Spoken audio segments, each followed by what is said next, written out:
Welcome everybody to the VFX Career Masterclass. We're going to dive in deep and talk about how to land your first job in visual effects by the end of 2024 and all the advice that I wish I knew when I first started out in my visual effects career, because there is so much misinformation out there, and I want to address all of that and give you the shortcut and the roadmap to start from where you're at to where you want to go and landing that first job. So you guys excited? Super cool to see y'all from around the world, from Portugal, from Canada.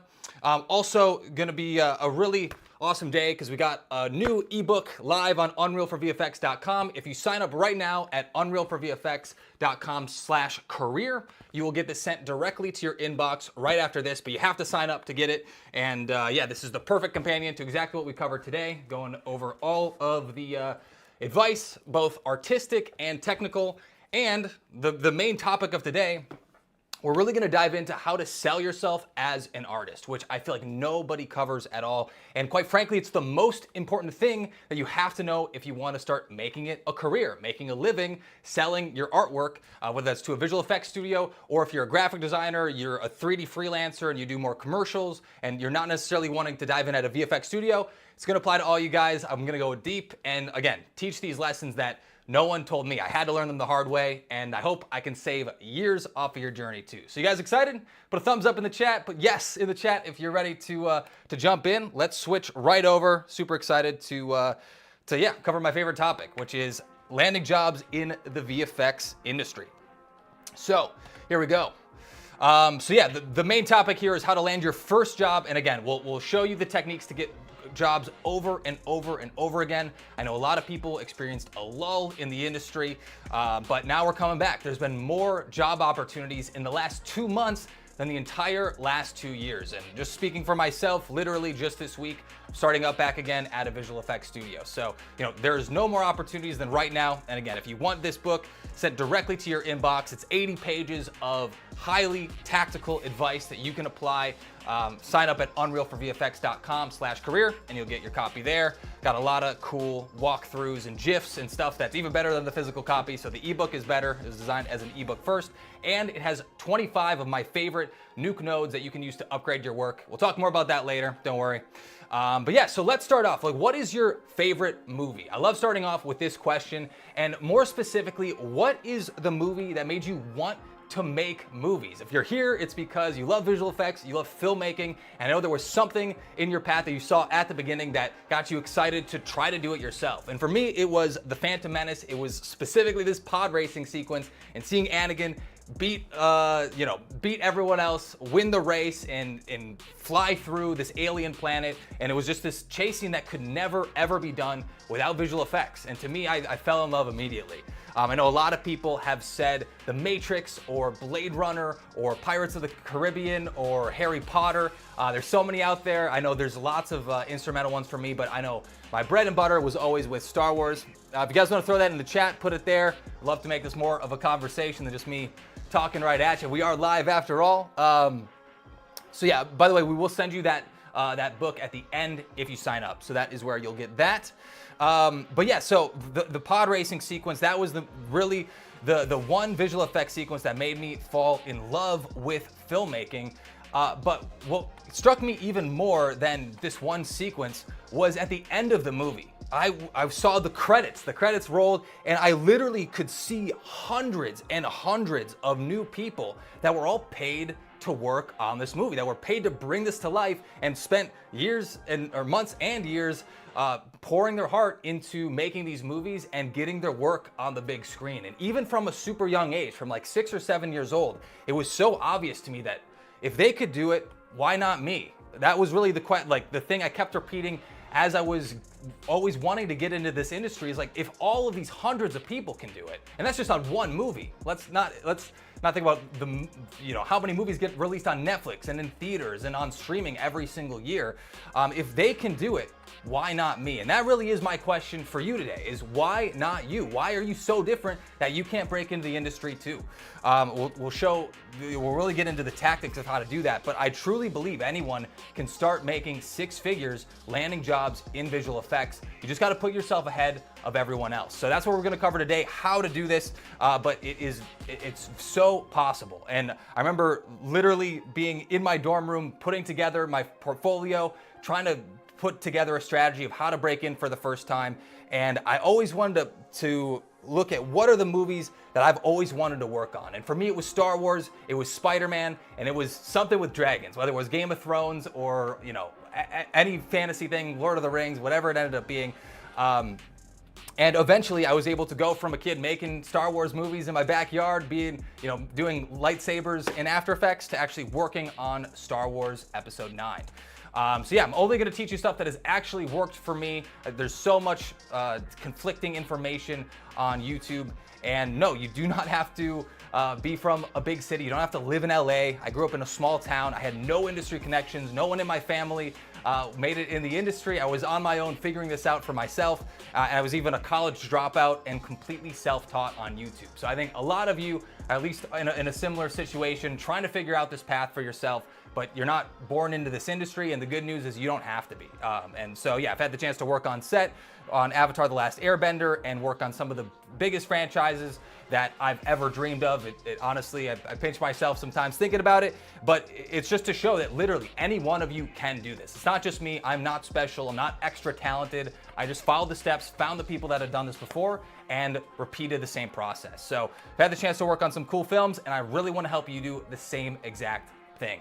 Could you guys put your, hopefully we can see some of your dream projects there. Throw your dream projects there in the chat. Let's get excited. Let's get passionate about this. I'm seeing Collateral. Love that movie. Tom Cruise. That's so cool. Real Steel was an awesome movie that really made you respect visual effects. Love that, where it's robot fighting in action. That's awesome. So cool. Also, let's get rid of that background music. There we go. So real quick, everyone hears this. I'm sure you've seen this in the comment section somewhere on some social media. To me, the comment section is literally the toilet bowl of the internet, and Twitter is just the comments. So don't get your VFX advice off of Twitter. Everyone's saying the visual effects industry is dead, and oh my God, AI is gonna take everyone's jobs. And I'm here to tell you, it's not true. And to prove it, have you seen a movie in the last 2 years? Have you watched a new movie or a new show on Netflix? The odds are every single one of you has, and the reality is people have sustained a career in visual effects. Yes, the landscape is shifting. Yes, it's changing, but today we're here to show you how to adapt. But the industry is not dead. It is far from it. We just need to adapt to the changes, and that's what we're doing. That's why you showed up to the training today. So again, all these people, there are people that have been working the last 2 years. Why not you? Why can't you do the same thing? And what's been so cool at Unreal for VFX, I've gone from working on these films to now teaching a lot of visual effects artists the artistic techniques and the software. Today is really focused on the career, but we've helped people like Jay Lee land his first feature gig at the Third Floor. We've helped people like Jonas Singh put himself into Star Wars movies. He runs a YouTube channel with over 500,000 subscribers, making a living, making films, making games, and putting himself in games now too. And we've helped folks like James Rhodes land a job in his hometown, making 6 figures working in visual effects. So it's very possible. We've helped lots of people build out their demo reels, like in our previous live streams in the Dune Masterclass. And that's exactly what we're focused on, is how to make this high quality level of visual effects and put yourself ahead of everyone else trying to do the same thing. So the process works, it is repeatable, I swear you can do it, and this is gonna work for anyone, whether you wanna work in visual effects in the film industry or you wanna work in games. The process is nearly identical, and all the things I'll teach you today are gonna apply to both. So today's agenda is to really focus on giving you clarity and have you focus on the few things that are going to have the biggest impact. A lot of times people do too much and they are spreading themselves too thin, learning Houdini and Maya and Blender and Cinema 4D and After Effects and Photoshop and Flash and Dreamweaver and all this stuff that you don't even need to do. So I'm going to tell you about the very few things that you need to focus on that will give you the skill set that visual effects studios are actually looking for, and do it in the shortest amount of time, because there's a lot of stuff to learn and we want to make sure we're doing it in a few weeks, in a few months, and not in 5 or 6 years. All right.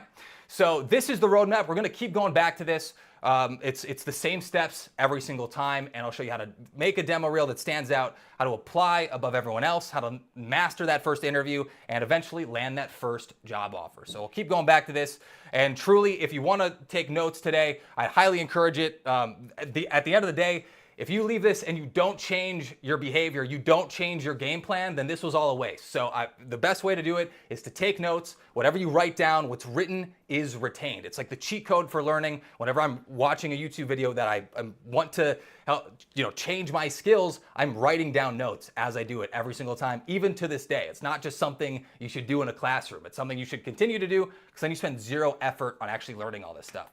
It'll just stick in your brain. So please take notes, and literally, I always keep a notepad right here on my desk. I have my, my notebook here, and I have a bunch of sticky notes right under my monitor, so I don't forget these critical things. So today, you will learn what it takes to get hired at the top VFX studios.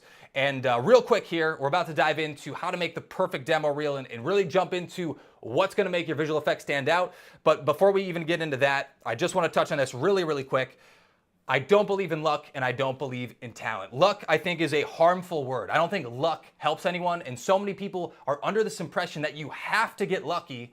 Luck is a requirement to break into the film industry, and I believe the complete opposite. I don't think there's any luck involved. I think it's up to you to create your own opportunities, and this would be the very first thing to write down. So if you're paying attention, write this down. Replace the word luck with timing. There's really no such thing as luck. Luck is if you get into a car accident and you don't die. That's lucky. Or if, it has nothing to do with getting a job.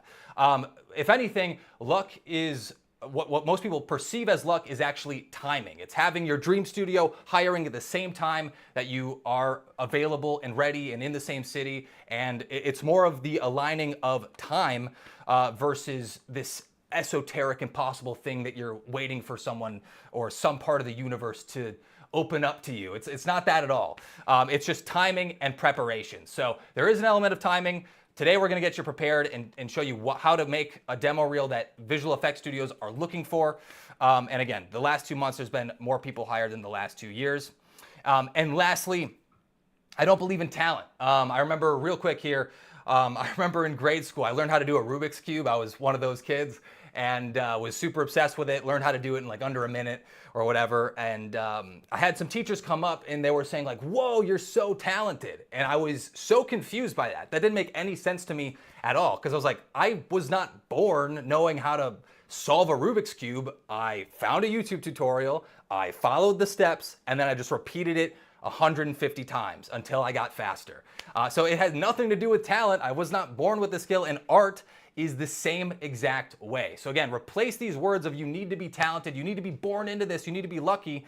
You really just need to find the guide and follow the steps. And today you'll get the guide. So by the end of this, you will have an action plan that you can literally, if you're writing down, you will literally have the 5 bullet points that you need to follow for this action plan that you can follow step by step to prepare yourself to work at these big studios. So again, the real focus here is how to sell yourself as an artist, and that's what we're gonna get into next.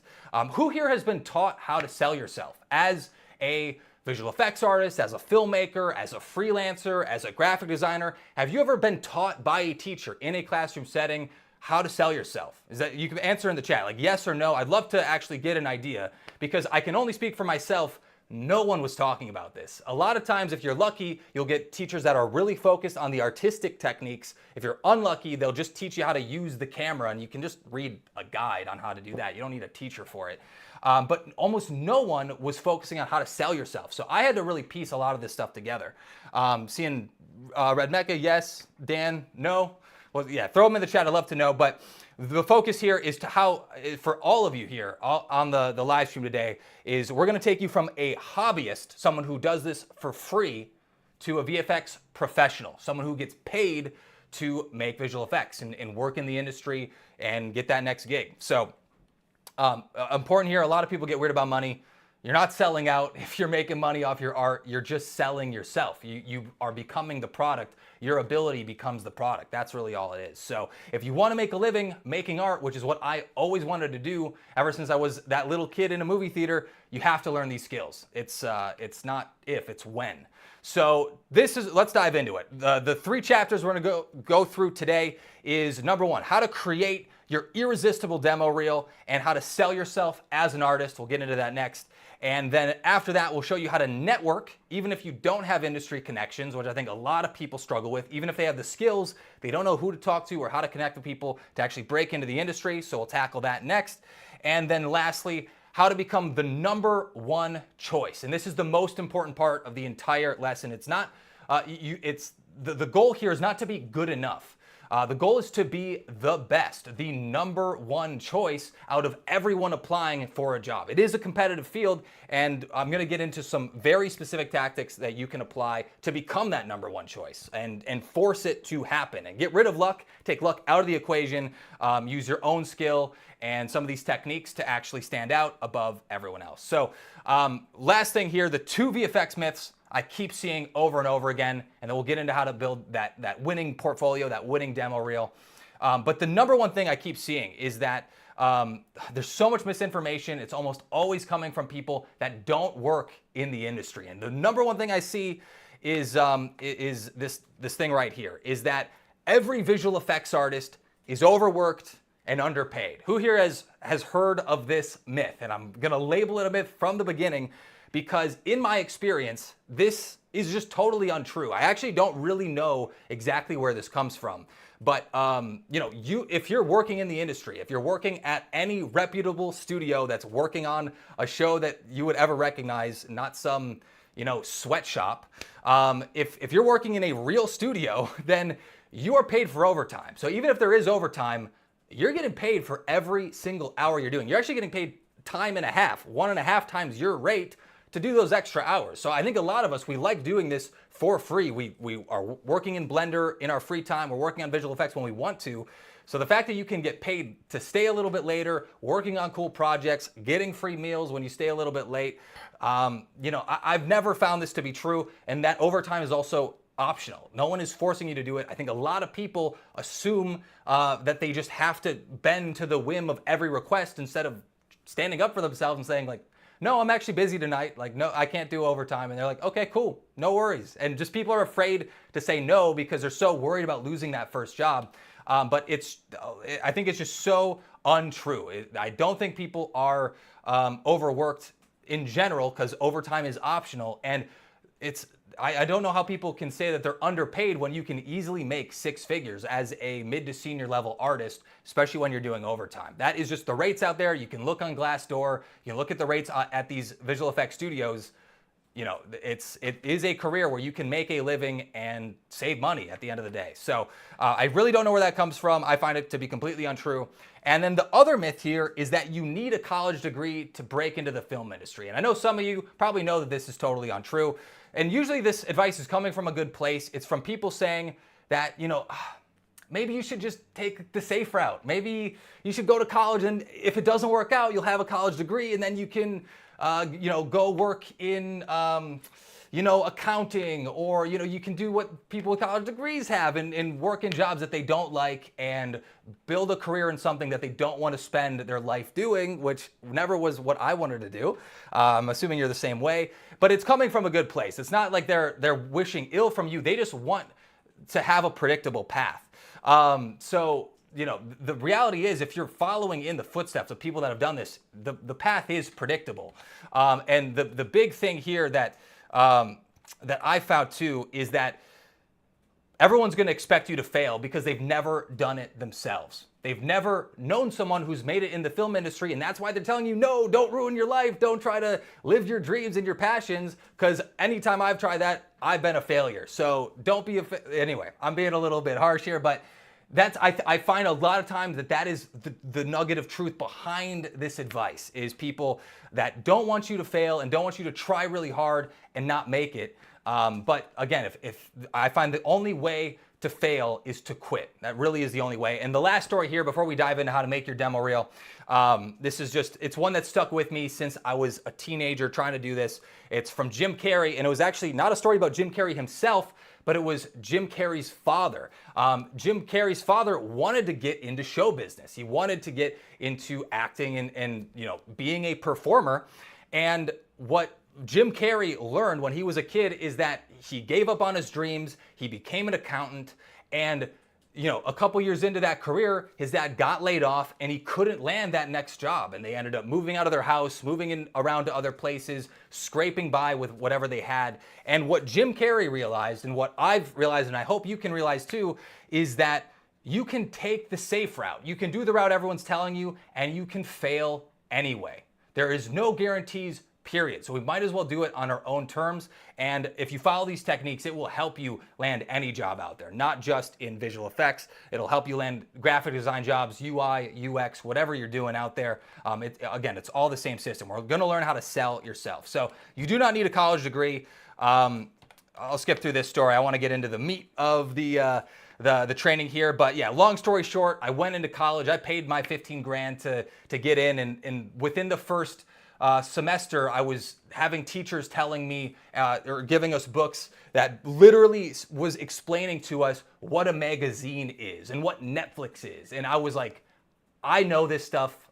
Why am I paying extra to take the slow route through college? If you take the fast route and build a portfolio from the beginning, you can do this in a fraction of the time without spending all the money of a college degree. At least that was my path. So the bottom line here is everyone that I met during college, even the seniors and the graduates, no one was making films. They were just studying and complaining about other people's films. They weren't making any films themselves.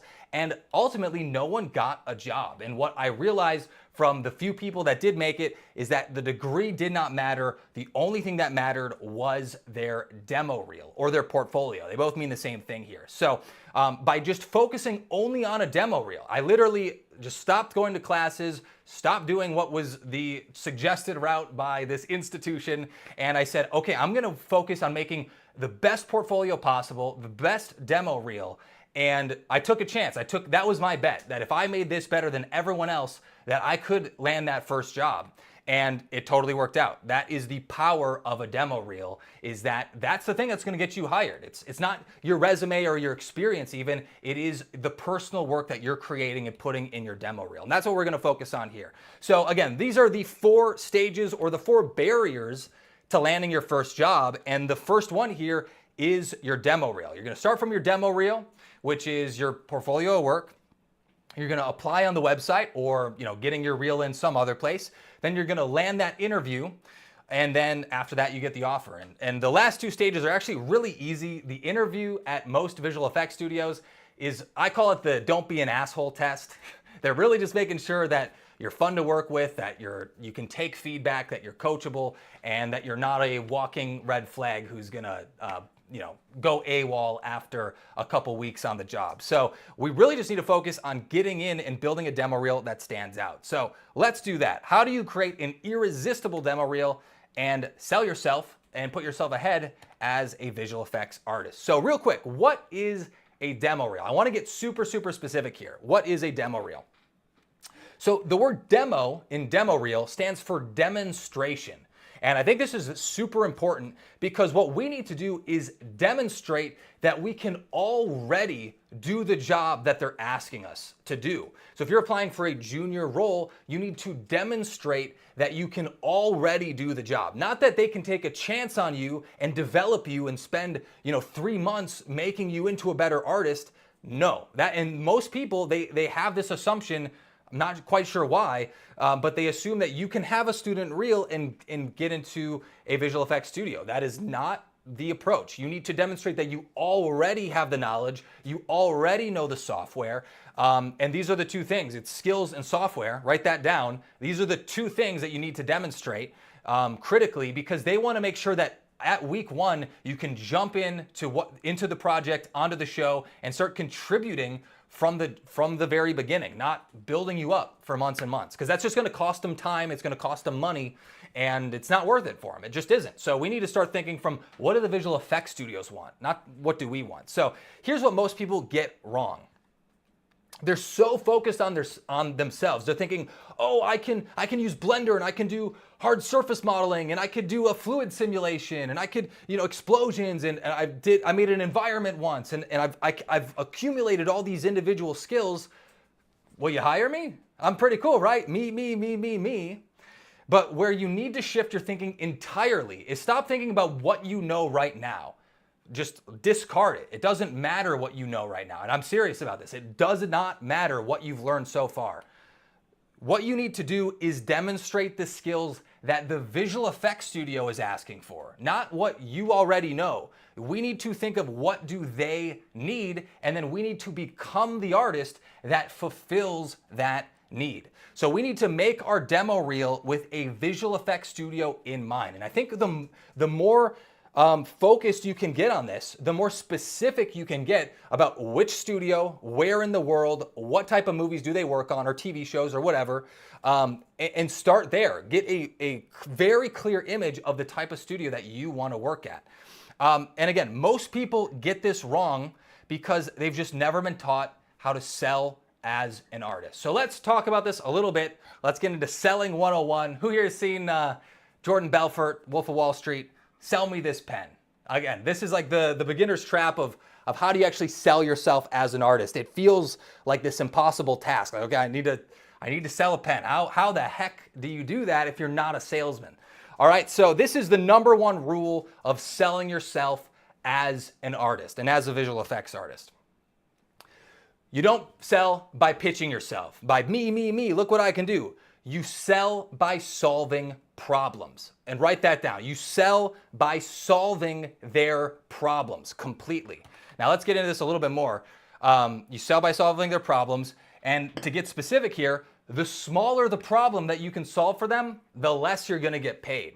And on the flip side, the bigger the problem that you can solve for a studio, the more you're going to get paid. And just let's zoom out here for a second. This is why a visual effects studio is going to get that $25 million paycheck to do 800 visual effects shots, and the artist is going to make much less. It's just how that works, because the production company, the Hollywood studio making the movie in the first place, they want to pay one big sum and have their problem completely solved. That's what they want. That's the problem a studio needs solved, like the movie studio needs solved. But the visual effects studio needs people who can complete those shots. That's specifically the thing that you need to get great at. Are you writing this down, by the way? Do you need a pen to write this down? Let's get into it. So what we need to figure out is, what problem does a visual effects studio have? What is their problem? So let's actually answer that. Visual effects studios need to final hundreds and sometimes thousands of shots. If you think it's hard to finish one or two visual effects shots at a visual effects studio, the entire name of the game is to finish hundreds of shots. And the better you can get and the faster you can become, the more effective you'll be, the more you'll get paid as an artist. Does that make sense? So a lot of juniors, they end up actually creating more problems instead of solving them. And this is why hiring junior artists at a visual effects studio is extremely risky. A lot of people are, again, they're so focused on themselves, like, why can't I break in? Aren't I good enough? But they're not thinking of all the problems that they might create for a visual effects studio on that first week on the job if they don't know the software they already use, if they don't know the skills that they're looking for. So even if you were working for free, if you can't final shots, you're costing them money, even if you're working for free, because you're just wasting their time, right? So this is the whole point. It's like, it doesn't even matter what you're paid. You just have to solve a problem. You have to be able to final shots on your own. You cannot become a risk for them. We need to solve their problem and reduce risk by building trust. Again, by demonstrating that we can already do the job.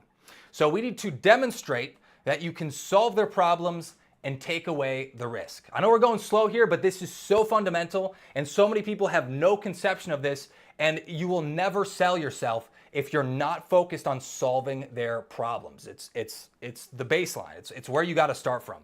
And then we're going to talk about next how we can do this, but that is the goal here. You must solve problems on your own. You cannot go running for help at the first sign of difficulty. You have that is really the true mark of a great visual effects artist and a great senior artist, is that they can solve problems on their own. They can be handed a complex problem by a supervisor and then go over to their desk. They can finish it. They can do it on their own. You don't have to know everything when you're assigned a task, but you have to be able to find the solutions on your own, ideally. So you don't want to waste other artists' time. And if every time they ask you, hey, I need you to final this shot, you end up saying, hey, how do I do this? How do I do that? I've never done this before. Can you show me how to do that? They're just going to be like, dude, what, why are we paying this guy? So again, we're trying to build trust, reduce risk, and solve their problems. That is really the entire game here. All right, so you must finish fast. You must finish shots fast and on time. And if you really want to set yourself apart in a demo reel and in an interview, if you can tell people that you already know how long it took to finish that shot or how long it takes to roto 50 frames of a character, you already can tell them, oh yeah, that would take me about 6 hours. I've done it 20 times before. They're going to start trusting you because you're speaking their language. You can give them an answer with confidence. And when they hand you off this problem of rotoscoping on this visual effects shot, just as an example, it's not a risk. They know that this guy's done it before. He can solve this for me. So that's, again, we're just trying to demonstrate it in all these different ways. That's on the skills side, but the other side, it's so basic, but people skip over this, is you must know the software that they're already using. And I love Blender as a tool to get great at 3D, but the reality is visual effects studios like ILM and Weta and any Hollywood movie that you've seen out there, they are not made with Blender and they're not made with After Effects. They're just not. And it doesn't matter how much you want that to be true, it's just not the actual software that's being used today at visual effects studios. So if you want to be able to jump in from day one and be useful for a visual effects studio, then you have to learn the software that they're using. So instead of just relying on Blender only, sorry to say, if you don't know it, you do have to learn Maya. You do have to learn Houdini. I mean, you don't have to know all of these, but we'll get into which exact software you need to learn for the role you're looking for in just a second. But Blender alone is not going to cut it. You're going to need to know Maya and Unreal and Houdini or some combination, depending on if you want to work in visual effects or at a game studio. And again, After Effects is literally never used on Hollywood movies.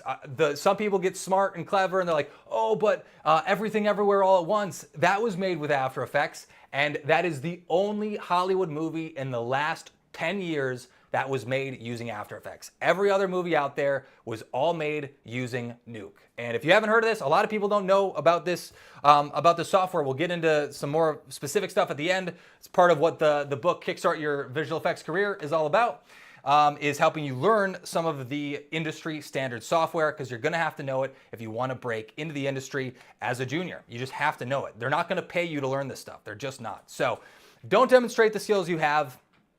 Demonstrate the skills they need. We need to solve their problems. Is that making sense? All right, so let's move on.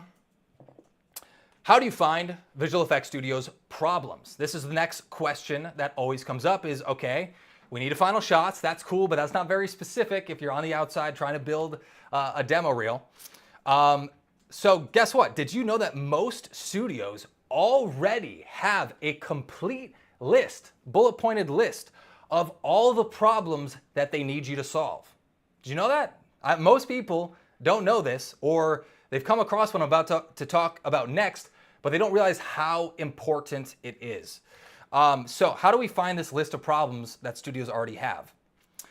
Well, this is the advantage that you're gonna have above everyone else, is that instead of starting with your portfolio, creating visual effect shots from day one, we actually wanna jump from making our demo reel to the application process. And this is where we're gonna find all of these answers, is if we start here on the careers page of a visual effects studio, we're gonna get an advantage and we're gonna get that complete list of problems that studios already have. So, and this works for every discipline. Doesn't matter if you're in 3D, if you're in environments, if you're an animator, if you're a compositor, it works for every single discipline here.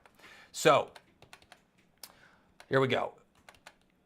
So actually, let's use a specific studio as an example. Let's go with Framestore. If you go to Framestore's website and go to framestore.com/careers, you will find job postings. Because guess what? Today, all these major studios are hiring artists. And I'm not kidding. Every major studio that is out there has job listings that are actively looking for people they want to hire before the end of this year. So it's not some made up hypothesis. Like, they need artists. They need great artists right now. So Framestore right now is hiring for compositors. Compositing is what I did for a majority of my visual effects career. And look, they're gonna give you a list of the essential skills that they need. This is their list of problems. So look, from the jump, an excellent working knowledge with Nuke, a familiarity with stereo compositing and multiple render passes, great organization, communication, and interpersonal skills, a strong eye for detail, composition, color, and lighting, knowledge of practical lighting from photography, and a working knowledge of the overall VFX pipeline. All these different things, they're giving you the answers, guys. And again, I know this is gonna be a little bit basic for most of you, but this is the answers. A lot of people, they look at this once and then they go off and then they forget this. But literally, when I was in the process of building out my demo reel, I would go back and revisit these career pages every single day. I wanted to get laser focused, so I'm only focusing on what they are requiring. Nothing that I want. When my goal is to work at my dream visual effects studio, I want to find out what they are asking for, and I want to prove that I can do it. So this is the roadmap. This is really the easy way to land these jobs, is to just focus on what they're asking from you. So let's give an example in the games industry. I'm sure some of you are in games. So at 2K, make all the 2K sports games and like BioShock and other games like that. They have roles for lighting artists right now for any of you Unreal Engine folks. And let's look at what they're saying. So at the bottom here, demonstrated, interesting word, demonstrated experience working with modern FPS engines, Unreal 4, Unreal 5, modern art pipelines, cool.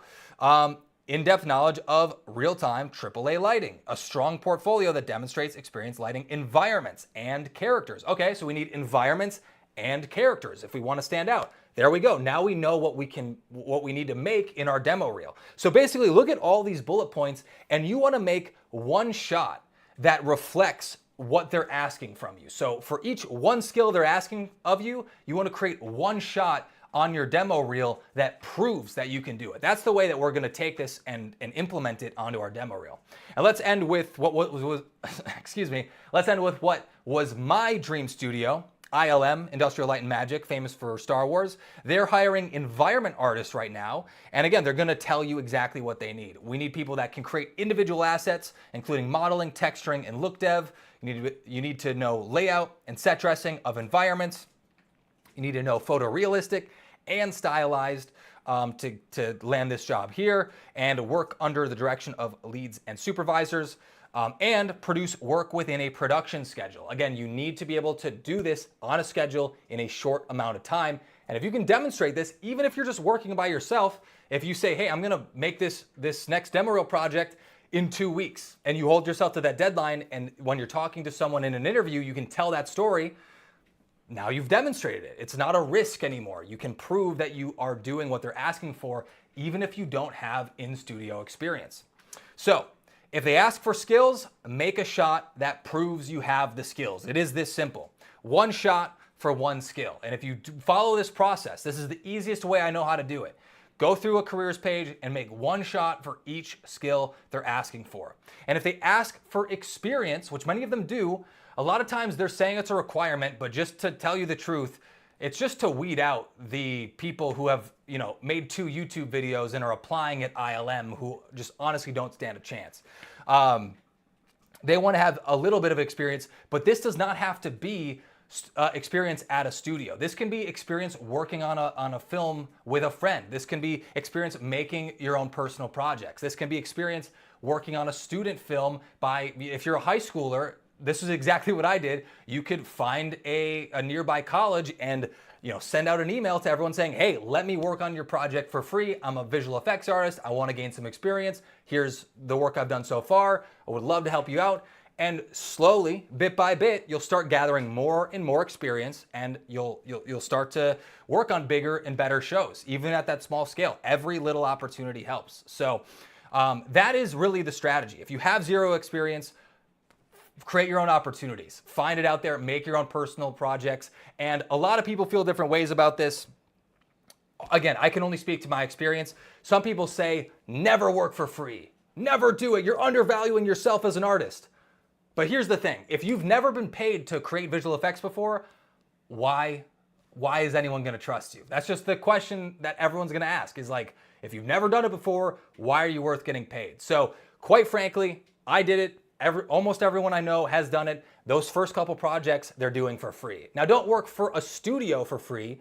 Don't work for someone who's making money on a project. Don't just work for them for free, but find projects where everyone's working for free and contribute what you can, contribute your skills. So again, we're reducing risk, we're building trust by proving the skills, proving the software, and creating our own experience if we don't have some already. Does that make sense, guys? Again, it is this simple, and we're gonna show you how to stand out at the end of this, but this is the exact steps you have to go through every single time. And again, if they ask for software, there is no replacement for learning the software. If they're asking for it, you gotta learn it. That's just the truth. I don't know what else to tell you. If they're asking for Nuke, you gotta learn Nuke. If they're asking for Maya, you gotta learn Maya. If you wanna work at that studio, if you wanna not conform and be, they're just not gonna hire you if you don't know the software they're requiring. So I'm just telling you in advance, learn the packages that they're asking for, whether that's in 3D or it's in 2D, you gotta follow. You gotta follow what they're asking for. All right? All right, cool. So again, we're actually gonna start with the application process. That's what we just went through. We're going on the careers page of these dream studios. We're gonna find out what they're asking for. And then step 2 is creating our portfolio. So this is the next chapter here. How can we create an irresistible demo reel and build it right from day one so you can stand out and prove that you have all these skills that they're asking for?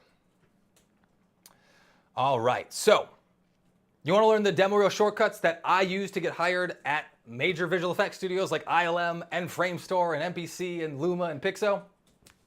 Let's get into it. It is the same for every single studio. That's what's so cool about this, is if you can get into one, you can get into them all. It really is that simple. They're asking for the same thing. So when you see a listing for a job, let's just get very clear on what the challenge is here as a visual effects artist.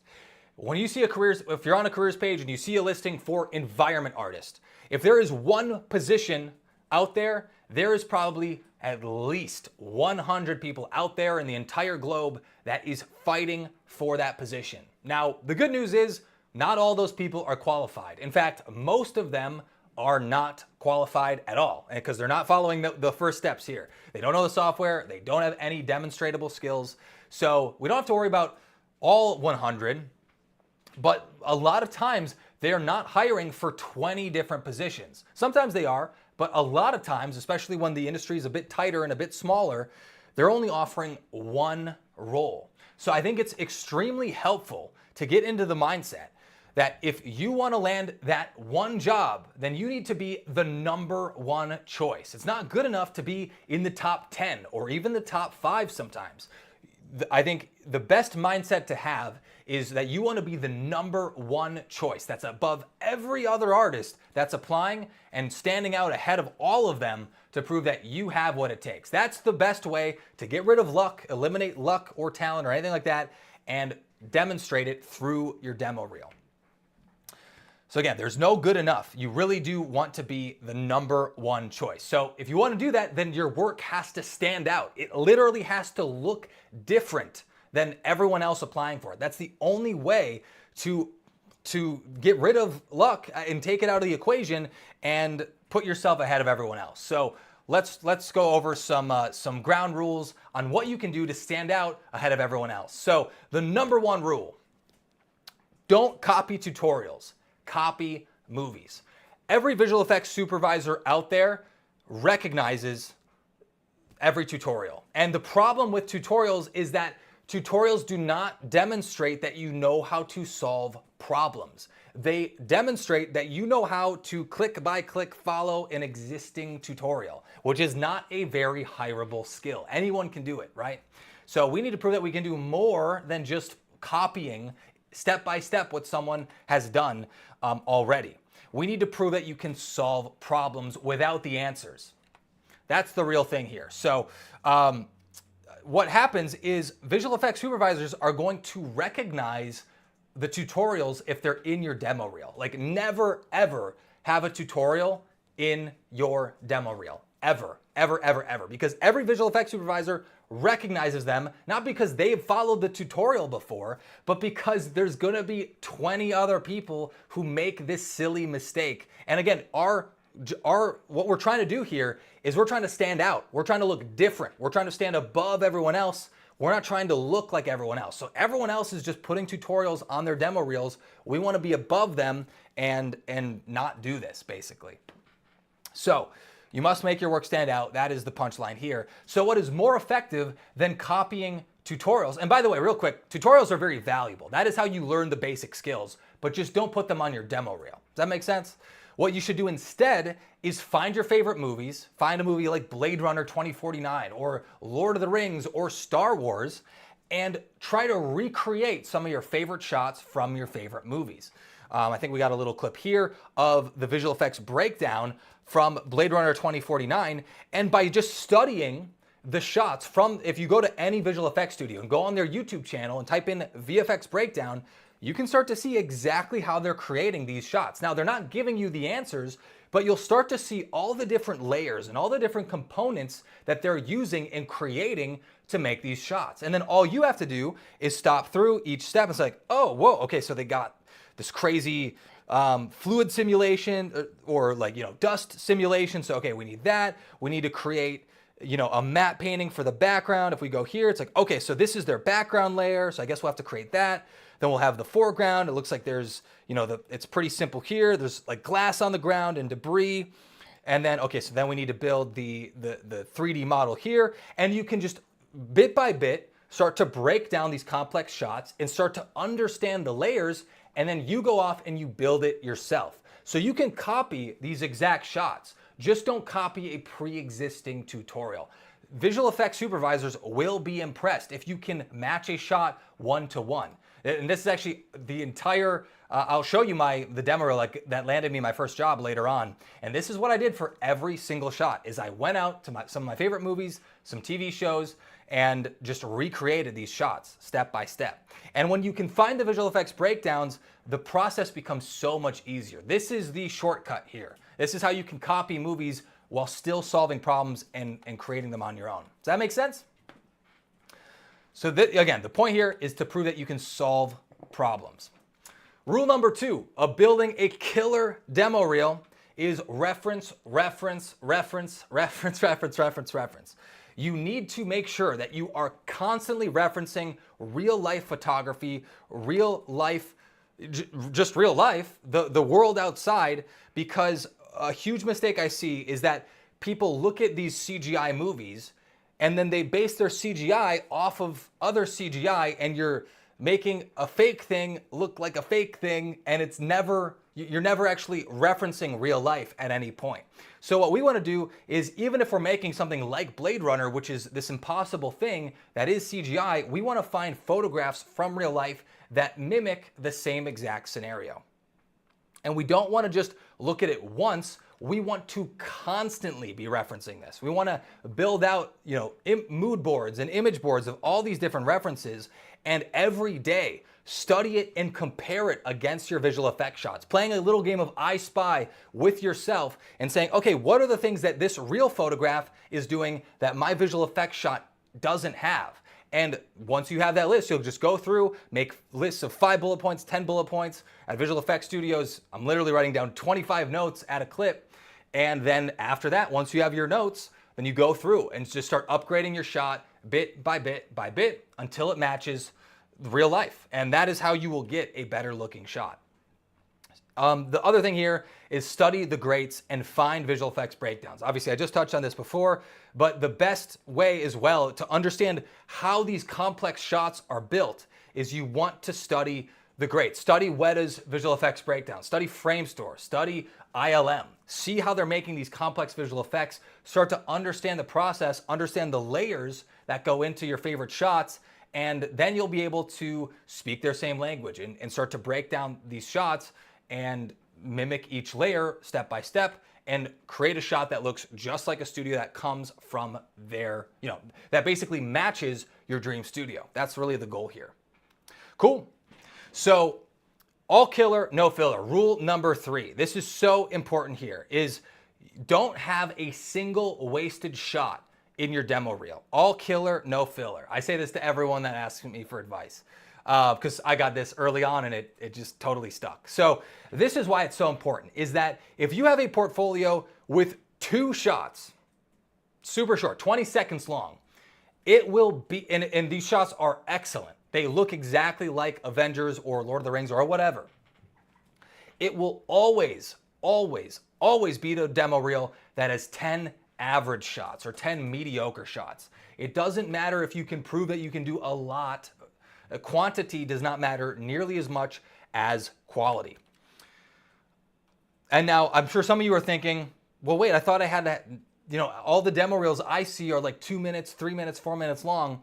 I thought I needed lots of shots on my demo reel. And this is not true. It's just totally not true. This is from the YouTube armchair VFX artist.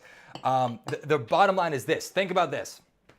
If 80% of the shots on your demo reel are average, what is a supervisor going to think? Most of the shots they just saw are average. They're going to think that you are average. It's just the truth. So you need to create lots of shots to practice your skills, but your demo reel is only going to have the best. It's going to be all killer, no filler.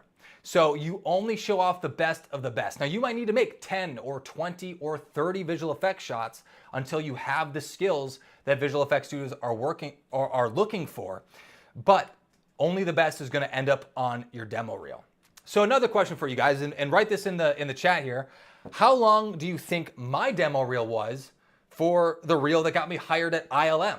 That was my dream studio. That was the one that I always wanted to work at. And again, so many people think it needs to be 2 minutes long and I need to prove everything I can do. And at that point, I had worked in the industry for about 5 years by the time I had landed that job at ILM. How long do you think my demo reel was? You probably are thinking it was like 2 or 3 minutes long.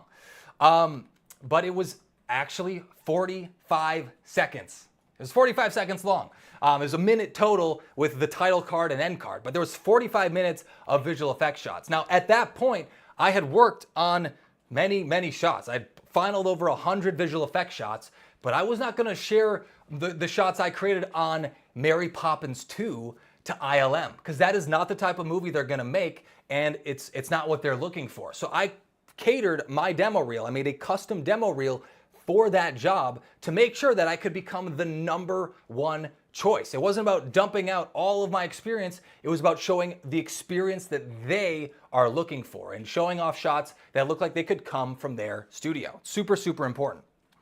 So if it's too short, if you do have a 20-second demo reel, you have 2 shots that are awesome, and that's all you have. If you need to pad out the length, just add breakdowns of your excellent shots, but do not fill up your demo reel with filler. Do not lower the quality just to pad out the length. It's only going to hurt you. It is not going to help you. Maybe the last rule, might have 5 here, can't remember, but the super important here, keep it simple. Especially if you're a 3D artist. Keep it simple. What do I mean by this? A huge mistake is that people, they want to prove that they are the best artist out here, that they can make anything, and so they go to build out these insane complex cities. They build out New York City or all of Rivendell with all these custom, with characters, with buildings, with water simulations, with clouds, with everything thrown into one single shot, and it's going to take you so much longer than it has to. And if you're in the early stage of developing your demo reel, it's probably not going to look that good. You're probably going to spend a lot of time on it, and you're not going to hit the standard that you're looking for, and it's just going to end up being disappointing for you and disappointing for the supervisors looking at your demo reel.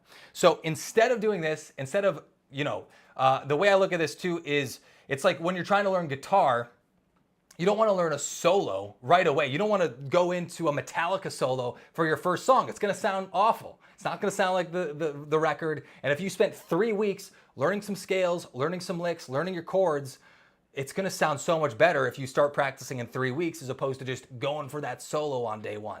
So it's the same idea here. So the way around this is the shortcut here. The rule of thumb is use your hands. Count the number of 3D models on your hands. I'll show you what I mean by this. So in this shot from Blade Runner, you can literally count all of the models in this shot on your hands. I count 3 total models here. So clearly we have the garbage trucks in the background, or the flying garbage trucks in the background. They're literally repeating them. They're even following this rule. They made one in the foreground and they literally copy it into the background. And then I'll say this terrain, obviously there's lots of garbage and it's a garbage dump that they're in, but you could think of it as making one big cluster of garbage that you're going to replicate and tile across the entire environment. So that's our second model. And then our third model is basically going to be all of the gunk that's dropping out of the garbage truck there. And the rest of it is filled with matte paintings. There's actually no 3D models except for the stuff in the center here. But this is a great way to break down your shot and simplify it. You should not have more models in your 3D scene than you have on your hands. So cap it out at 10 models total, and you'll see this shot as well. The background, we have, about 6 or 7 buildings, and it's actually a matte painting. It's not 3D models, but whichever approach you took, you can literally see that they're repeating buildings in the background. They're just replicating them and rotating them. So they're not going crazy. They're reusing models all over the place. Then they built out this interior, which is a couple columns and a couple grids, super simple geometry here. And then you have your main vehicle. So again, you can count these, the total number of models on your hands, and it doesn't make the shot any less impressive. No one is going to say, oh, you didn't have enough 3D models. But they are going to say, hey, looks like you tried to go way beyond what your skill level is and you didn't quite reach it. And that is the worst thing, is appearing like an average artist. So super important here, don't overcomplicate your demo reel. Use the rule of thumb, and don't build cities, build hallways. Don't build huge expanses with, 20,000 custom buildings. Build a hallway, build an interior, build something simple. Start there, and then later on you can worry about building cities and making more complex scenes. So those are the main rules. But then the obvious next question is, okay, so I can go through this, I can build these visual effects shots, but how do I know when my reel is good enough? When do I know if my reel is ready to send it out and apply at the studios? Well, the bottom line is you're never really going to know the answer. But do you want to learn the strategy that helped me land my first job? So this is how to stand out above the competition and how to get a rock solid answer that yes, your work is good enough. And specifically, I want to show you how to use LinkedIn to land your first job. And this is not what you think. So at the top studios, like I said, 100 people are going to apply for that one single position. So when I was getting started, I wanted to increase my odds. I wanted to completely flip the odds in my favor. So if I was like, okay, 100 people are applying to every role, what I'm going to do is I'm going to apply to 100 different studios. And that way, it's just the odds. I'll get hired at one of them, right? That was my thinking. So literally, I made a list of every visual effects studio in the entire world that spoke English across the globe. And I made a custom cover letter. I found an email of someone in HR or of a supervisor. I, customized my demo reel, made an application, sent out an email, did it at over 100 different studios. I still have the spreadsheet. And I figured I needed to, let's go back there. So I applied to 100 studios, and guess what happened next? I heard back from 0 of them. Let's zoom up here. I heard back from 0 of these visual effects studios. Not even a pity reply of like, hey, we got your demo reel, we'll get back to you. No one responded. And that, to me, as painful as it was, that I got my answer. I was not good enough yet. And so sometimes you need to just apply to studios before you're ready and get that critical feedback. Learn the painful way.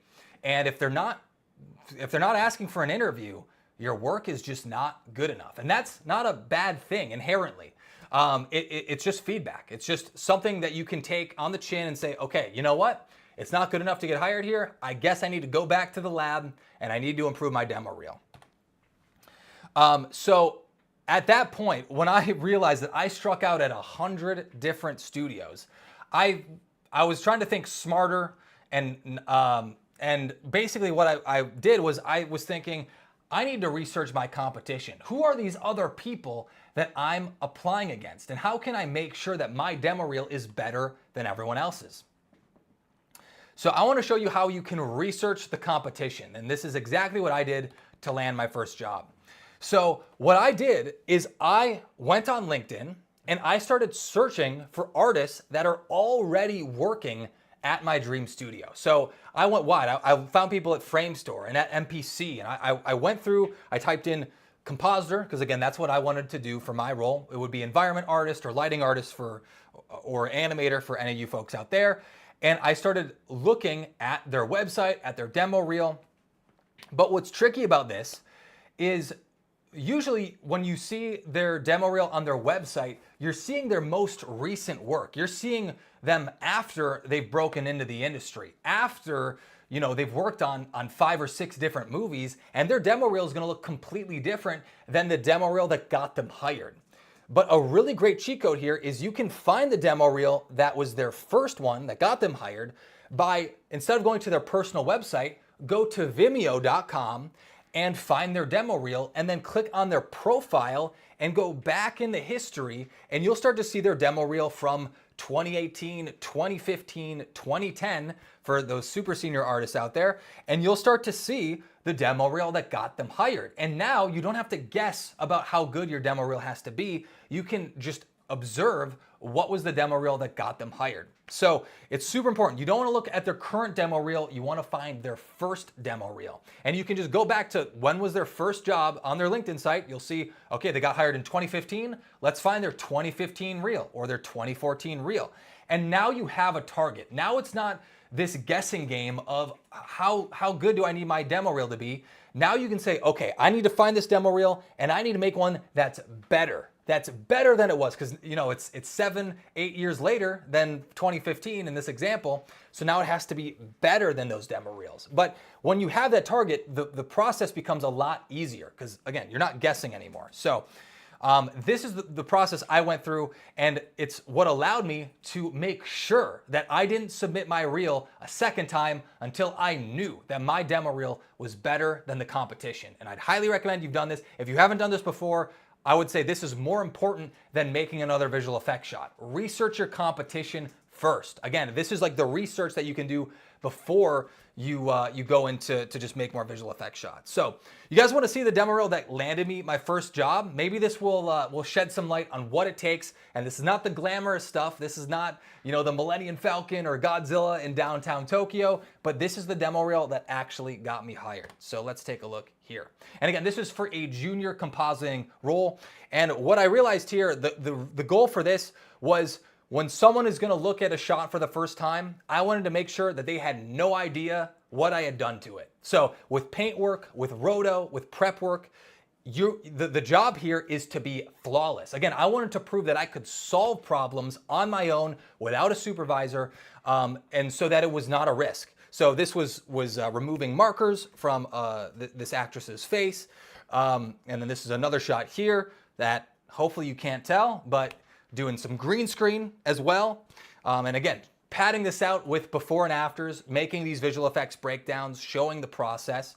But ideally, the first time they're going to watch through a shot, the supervisor or artist should be asking, wait, what did they even do? It looks just like real life. And again, if you got reference, if you're only showing your killer work and you're making sure that this stands out ahead of everyone else, you can hit that standard. So a lot of times too, this is a shot from Entourage. I put the disclaimer in my demo reel, but I did not shoot that shot. I found another, I just took it, I found the breakdown so I could find the original footage from Entourage that was in there behind the scenes.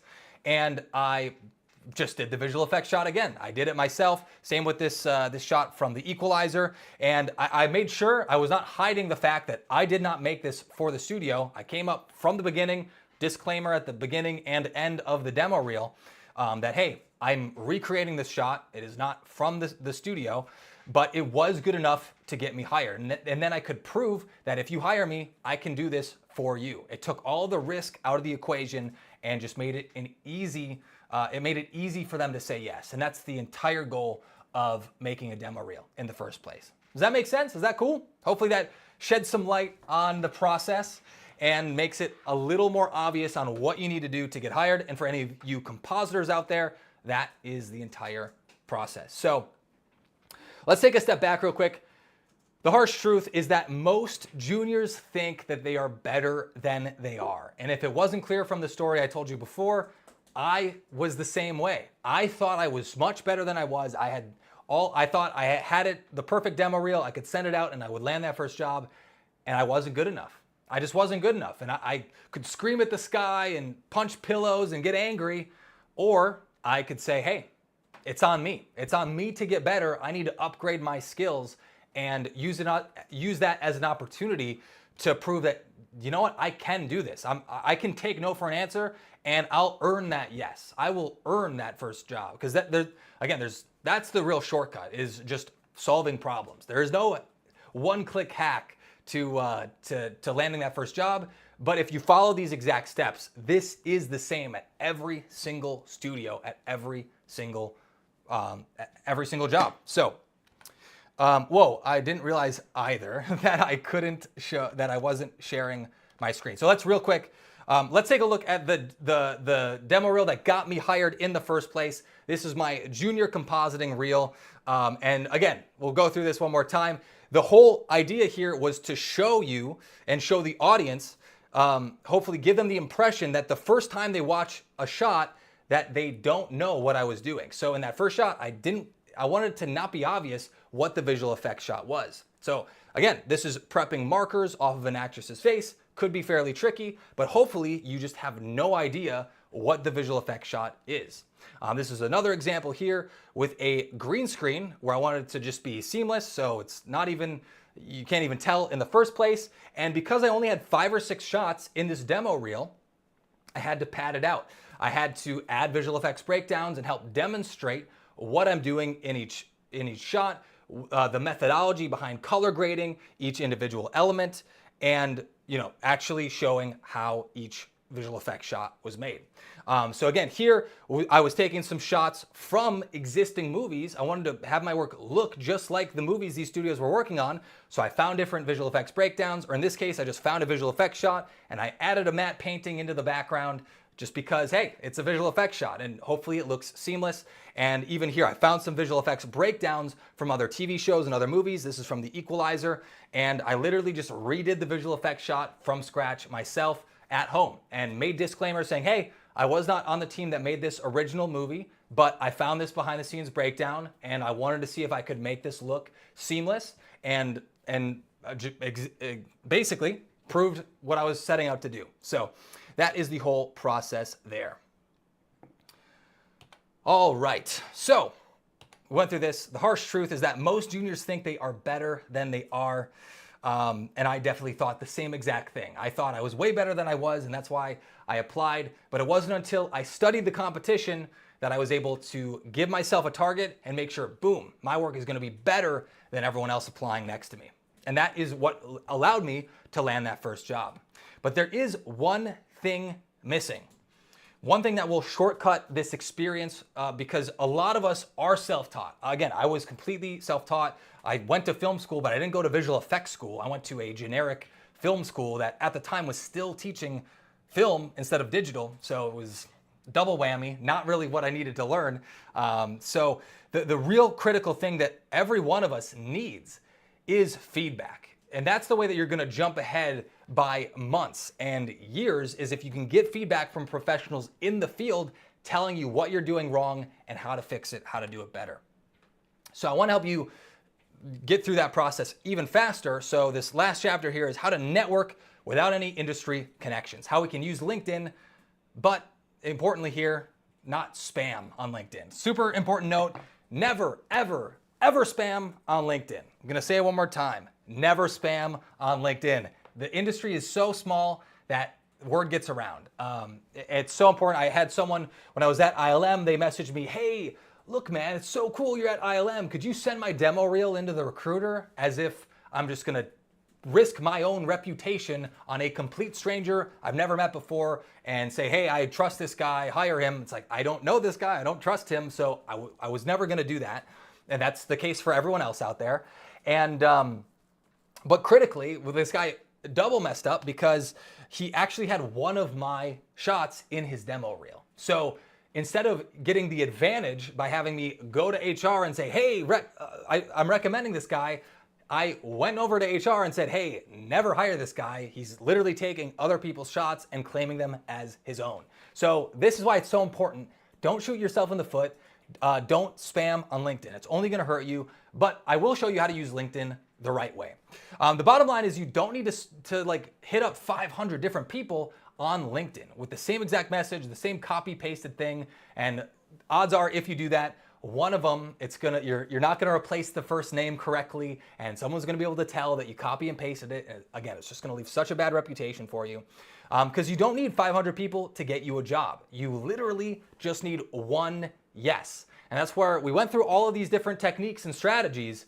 But the bottom line is you only need one person to say yes. You don't need all of the major studios to say yes to you. You just need one yes to land that first job. So it's not as hard as people think. But yeah, so you remember all those people that we were researching earlier at your dream studio that already has your dream job? Here's the thing. So you can reach out to these people. But the thing is, you don't want to ask them for a job because they're not going to give you one. It just doesn't work like that. What you want to do instead is ask them for feedback. Now, again, you got to be tactful with this. You don't want to spam people. I'm going to repeat it because most people take this the wrong way. But most people, most artists in the industry are self-taught and have gone through the struggles of trying to understand what it takes to make these Hollywood level visual effects. So a lot of times if you say, hey, give me feedback on this one shot. Hey, I love your work. I want to make shots just like this. I found your first demo reel and was super inspired by this type of shot. I'm doing something kind of similar. I was wondering if you have 5 minutes, could you leave feedback on this one shot and tell me what you would do differently? If that was your entire pitch, in your LinkedIn message, 80% of people are going to say yes. You're not asking for the world. You're just asking for 5 minutes of feedback. And once they give you that feedback, implement it. Go in, implement it, update that shot. Don't just use this as some tactic to schmooze your way in, because again, it's not going to work. Implement it in your demo reel. And then once you've implemented it, go back and say, hey, what do you think? Would you change it again? Is there anything else you do? And honestly, just going through this process, by improving your demo reel, it will do so much more for you than trying to finagle your way in and sleuth your way into the industry, because it just doesn't work like that. There is no hack, there is no shortcut. It's by working smarter, not harder, or slimier. That's not gonna help you either. Just get feedback and implement it. Get feedback from folks in the industry and then become the #1 choice. Become Neo, become the one.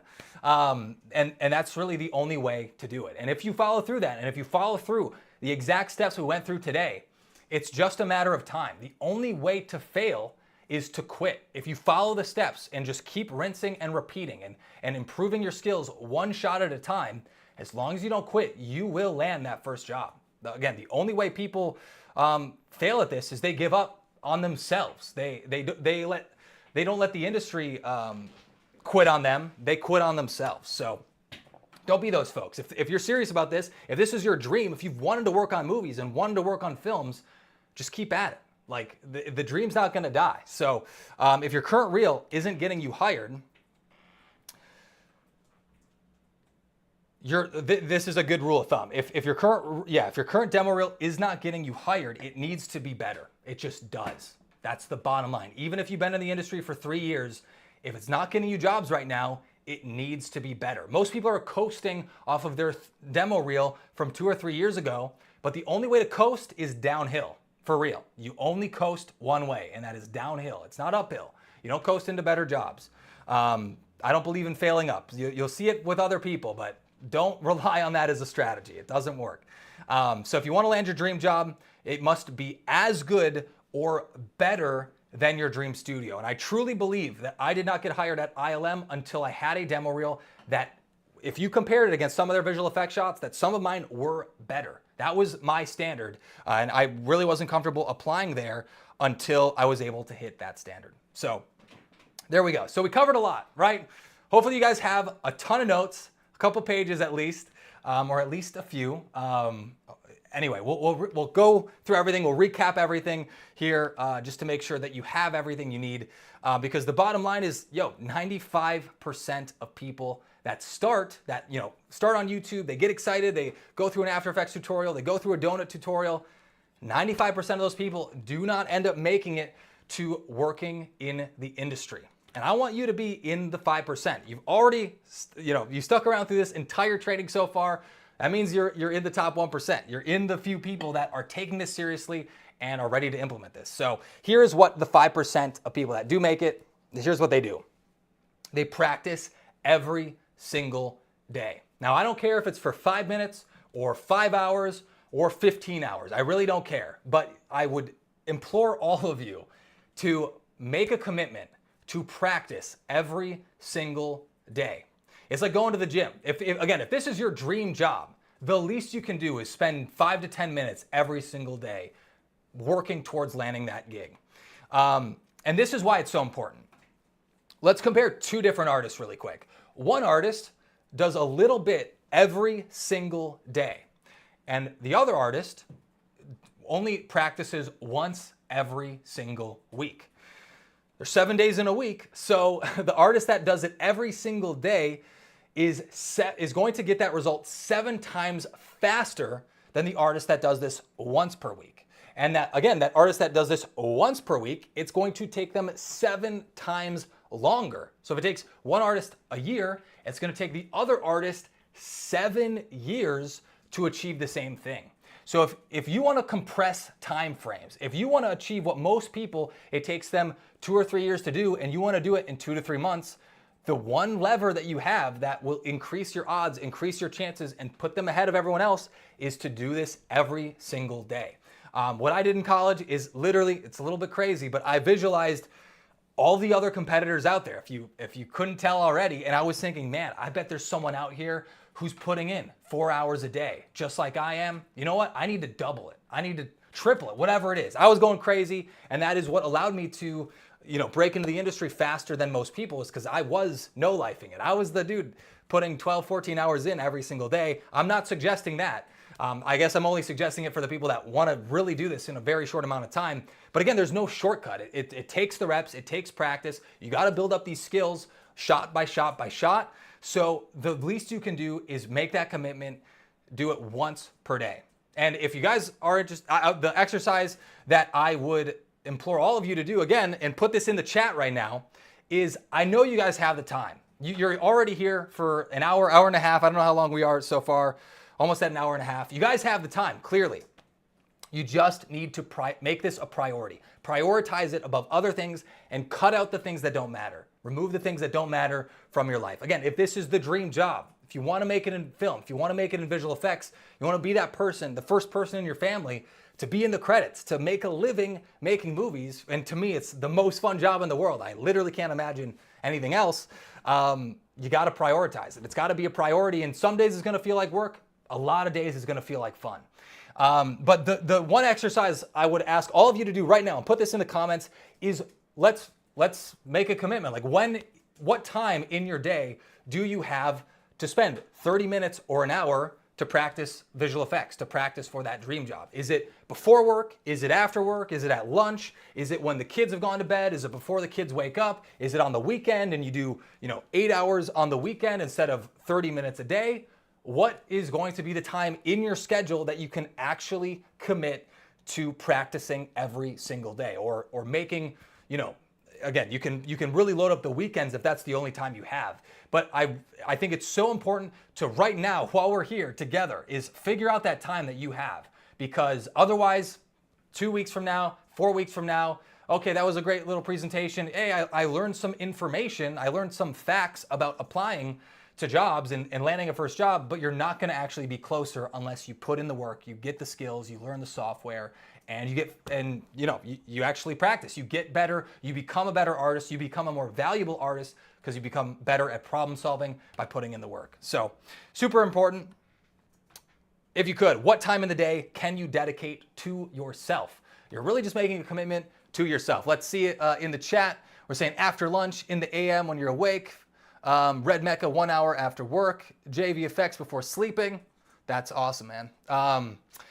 Yeah, I'm also seeing as well Mitch Sturkenboom, who's he's gone through our mentorship and he's doing some great work in the previs space.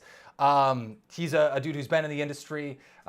We were both at MPC, And yeah, he's a dude in the industry now who's saying it's fun giving feedback to people that ask for it. It is actually fun. Like any visual effects artist that's made a living doing it, they've done it because they love it. There's no accident. It's because they have so much passion for it that they've invested all this time into a really fun skill.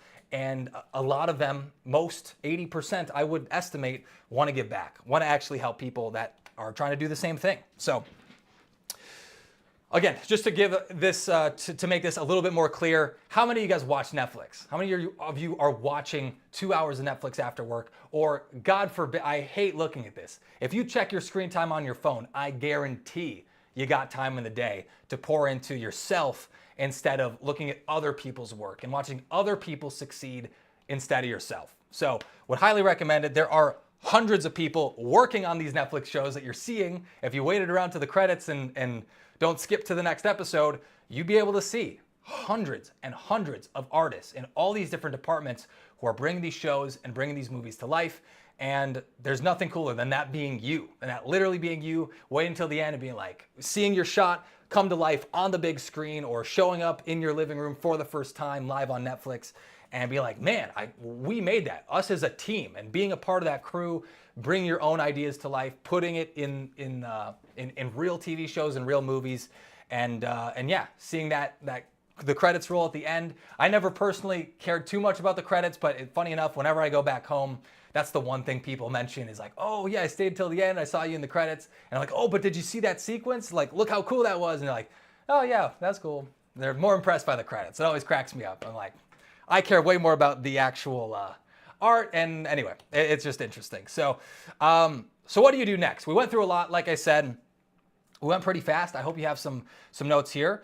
Let's really quick go through this. How can we make sure that you apply this and make sure that this makes a difference in what you're doing and not just information that you've learned on the internet?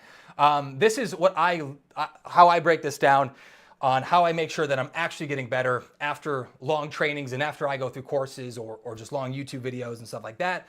You got to go through the learning phase. You got to learn the roadmap. You got to see what people have done to be successful. Then you got to make a plan for yourself, take it away from what this person did, and then you need to rewrite it for yourself. How am I going to do this? That's what we'll do right next is we'll make a plan. And then after this, we got to apply it. You got to make the change in your schedule, in your life, and actually make these things happen. Get the skills and practice. So this is the step-by-step roadmap. This is the action plan. If you haven't taken notes so far, grab that pen, grab that pencil, grab a notepad, and let's write this down. So these are the I don't know how many numbers here, but these are the steps to actually land that first job. So step number 1, find your dream studio. Start at the dream studio. And again, that demo reel is going to be different if you're applying at ILM versus Pixar. It's going to be totally different. And you got to know what your dream studio is, because if you want to go to Pixar, then maybe you should work on kids TV shows and cartoons and things like that before you get to Pixar. Whereas if you want to work at ILM, you want to make shots like Blade Runner and like Hollywood movies. So find your dream studio. Then create a list of problems, aka the skills and the software that these studios are asking from you. So go to their careers page, write down the problems, write down the skills and the software that they're asking, and then now you know what to do next. Now you know what you need to improve and what you need to demonstrate to those visual effects studios. Step number 3 is research the competition. Find other people doing what you want to do, find their demo reel, go to their first demo reel that's on Vimeo, and download it, pull it up, and honestly, I would play that every single morning. Study the competition and say, okay, I need to get it past this. I need to make sure it's better than this. And again, it'll just keep it top of mind to be like, okay, that's the goal for today. Is just make one shot better than the worst shot on this demo reel. And it makes the whole process so much simpler. Next up is find shots from your favorite movies and recreate them. Again, don't put tutorials in your demo reel. Copy movies, don't copy tutorials. So just recreate shots from your favorite movies. That's how you can demonstrate all these skills. And then you just got to execute. And you just got to make better visual effects one shot at a time. And with every single shot, you will start to see the difference. How, if you do one shot a week for 10 weeks, you will see the difference. You will have a demo reel at the end of that time period that you can at least start applying with. And maybe the first demo reel you make doesn't get you hired, But then you'll get that feedback. Okay, it's got to be better. No problem. Let's just keep one more shot for one skill over and over and over again. And as long as you don't quit, there is no way to fail, because you will get there eventually, I swear. Most people just quit before they get there. It's honestly super sad. It's like they got so psyched. They've had these dreams for years and years. They've always said that, oh, I want to do this. I want to make it in the industry. And they give up on themselves. And it's just like, man, you don't have anyone else to blame. A lot of people, again, you see it in the comment section, they'll start blaming the industry and blaming Hollywood and blaming producers and blaming the actor strike and blaming AI and saying they are the problem instead of saying maybe I should just be better. And that's the answer. That's the only solution is, again, there's no hack. It's just to actually just do the work and get better. So don't stop until you're better than the competition. That is really the last step here. And make your work stand out. That is so critical. You got to be the number one choice, not in the top 10 or top 25. Be the number one choice by standing out, putting your work ahead of everyone else. And again, love this rule of making demo reels, all killer, no filler, and just put your best work forward. Make it stand out. Put your work ahead of everyone else and become the one. Become the number one choice. There we go. So that's my question for you. Why not you? Why can't you be the one that makes it? So this can obviously take months, and for some people, this process, if they don't have this roadmap already, this can take years. And honestly, like, it's fun for me to scoot through a lot of this, but I think the reason I was able to do this within my first semester of college is because when I was a very young age, like 12, 13, I started working with this as the mission. I was a little bit crazy and got on computers a little too early because my dad was a computer guy. But who wants the shortcut? If you could actually get a shortcut to standing out and putting your work ahead of everyone else, would you want it? That's really the question. So we have a really cool offer. We're updating our Nuke Masterclass. And again, Nuke is one of those softwares that you have to learn if you want to work at a real visual effects studio. Every studio out there is using Nuke to improve their CGI. And we're adding some brand new chapters to the Nuke Masterclass. So anyone here from Unreal for VFX, just so you know, next week it's coming. A new Godzilla chapter is on the way to the Nuke Masterclass. But we have a really cool offer that's only available this weekend that I'd love to share with you guys. Again, this is not going to be for everyone, but this is going to be for the folks that are looking for a little advantage and a shortcut to make your work stand out and put that demo reel ahead of everyone else. So cool. So again, I took a poll. This is where this really came from. Is I asked on YouTube, I ran this poll and 600 people, 600 visual effects artists. I asked them, what software do you use for compositing? And it turns out 90% of people had never used Nuke. They're all in After Effects or Resolve, or they just never learned any part of compositing. And again, you don't have to be a master compositor if you're trying to be an environment artist, but you do need to have the skills that these studios are asking for and the software that they're asking for. And all of them have some expectation that you're gonna use Nuke because every single shot is ran through Nuke. Now, a lot of people get scared because Nuke is seen as this expensive thing, but most people don't realize that Nuke is 100% free to practice with. And literally, I'll give you a link if you sign up. It's in the book as well. I'll give you the free download for Nuke that you can use on any personal project. So it's available, it's out there. You can use this, you don't have to spend any money to get started using Nuke. But like I said, 90% of people don't know this software at all, which means only 1 in 10 of those artists have any shot at working on Hollywood visual effects. So if you've seen movies like War of the Planet of the Apes or Avatar or Avengers, they're not made using After Effects. Every single one of those movies is only made using Nuke. And that's why it's so important. So what I would love to do is obviously go over and fly out to each one of your houses and literally help you one-on-one build out that demo reel, push your shot to the next level, composite it myself, and add all the nice tricks that I've learned over 10 years of compositing. But obviously I can't do that one-on-one with every single person, but I have put everything I've learned and the biggest lessons that made the biggest impact in my career, I compressed them all into 1 day of training so you can master Nuke and learn all of the crazy Hollywood visual effects techniques, learn everything you need to know in just one day, in just 6 hours of training. And we basically put that all together in the Nuke Masterclass. So this is the power of compositing, and this is what's gonna help your visual effects shots stand out. Is a lot of times your CGI is gonna look a little boring, a little plain, a little vanilla, whatever you wanna say, a little average. And that's just because most CGI out of the box doesn't look that great. And also it doesn't have to look that great if you know compositing. So what we can do is we can take your shots to the next level by adding compositing, by adding in stock footage and lens effects. And these are the same exact renders. It's the only difference here is compositing with Nuke. So let's play that one more time, because it makes such a huge difference. And again, the goal here is to make your shot stand out and be the number 1 choice. That's where compositing can really help you out. So if you want, we're running a deal right now. It's Unreal at unrealforvfx.com/now is the URL here. So you can go over here, and that will be your access link. Really quick, let me. I'll just pin this at the top of the chat. Just give me 1 second here, and we'll get right to what's inside of it. Because actually, I'm super psyched on this because we have some really cool bonuses that we're adding in. And like I said, a brand new chapter with Godzilla, with project files, with renders. This is at unrealforvfx.com/now. So that is the link. But let's break into what you actually get if you sign up for the Nuke Masterclass. So the big thing here is that you're gonna learn the standards that every visual effects studio is asking for.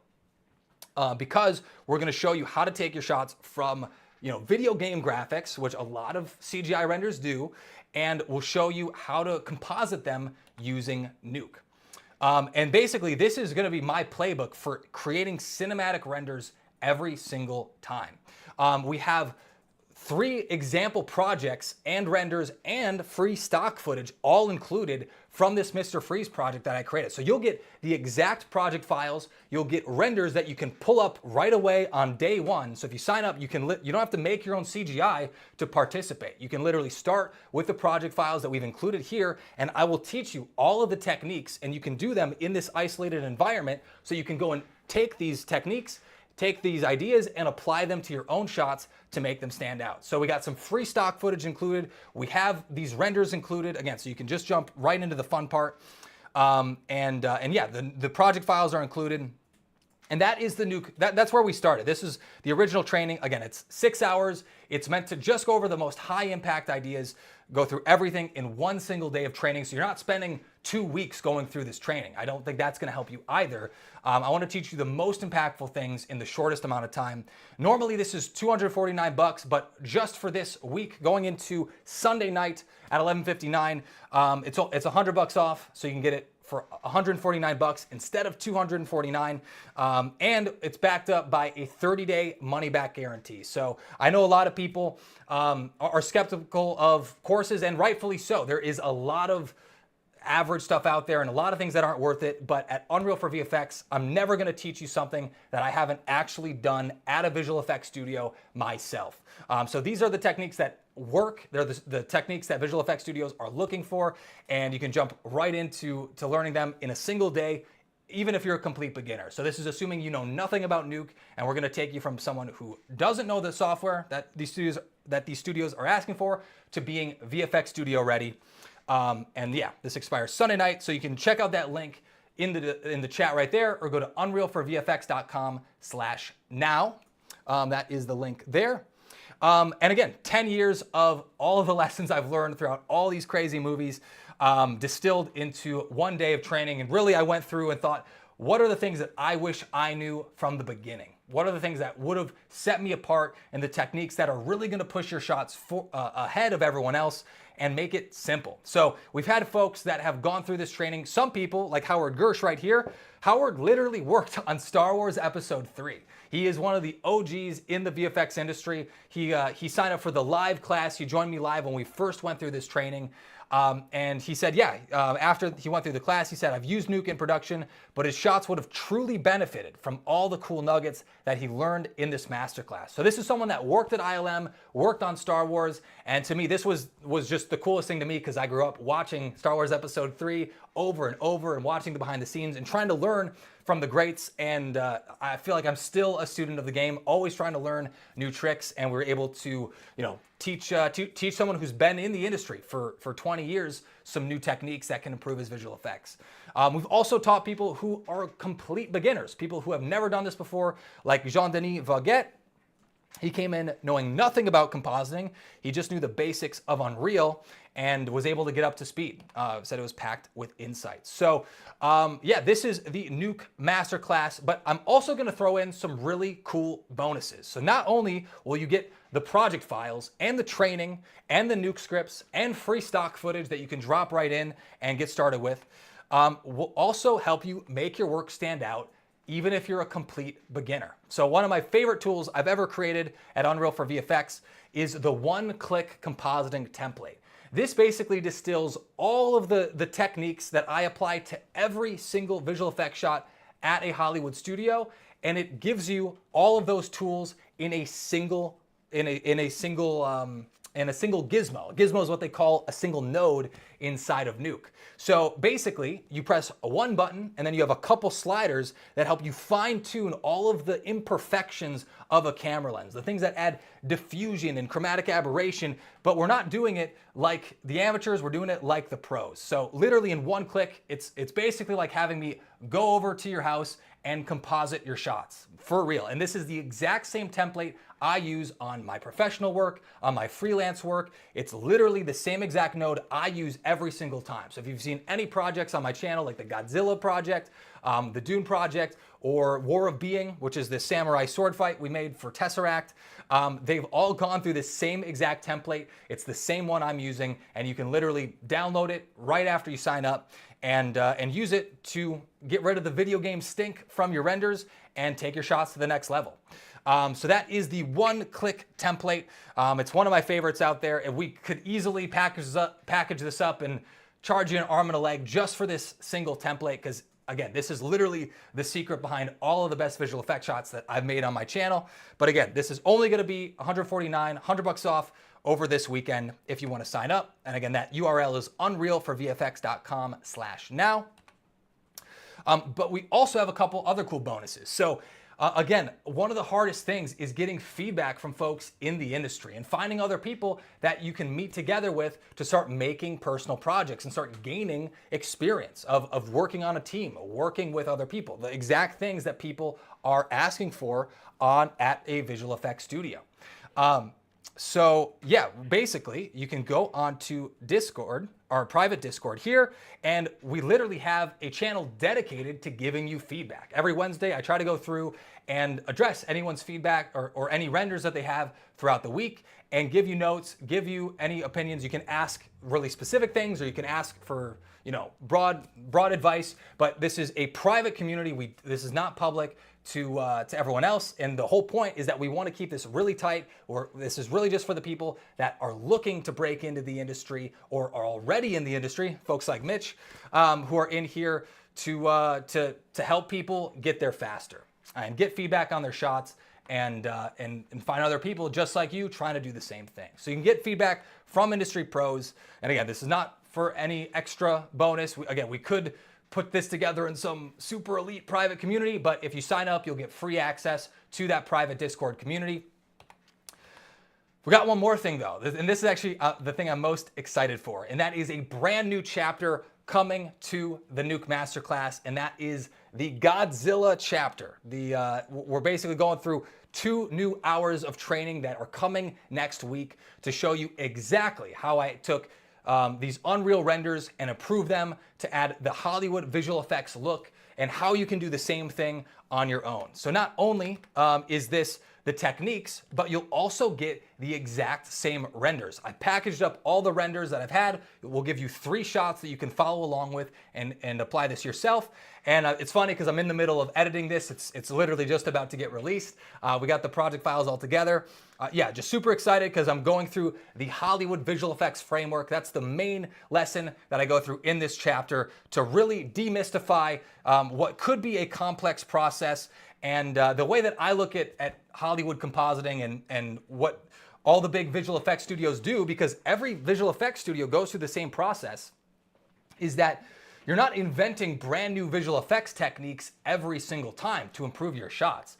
The way I like to think of compositing is I think of it as the 4 chords of compositing. That's actually what we're teaching in this lesson.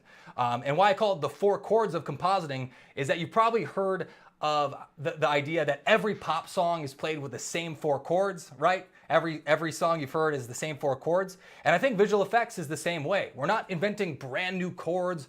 We're not inventing brand new ways to play music. We're gonna play the same 4 chords over and over and over again in every single song or in every single visual effects shot. And if you learn these 4 chords, you can play any song. You can make your shots look just like the pros if you follow along. So that is what's coming next to the Godzilla bonus. As a bonus chapter, we're going all in on Godzilla, so you'll get the renders, you'll get some stock footage, and we'll show you how to integrate everything yourself.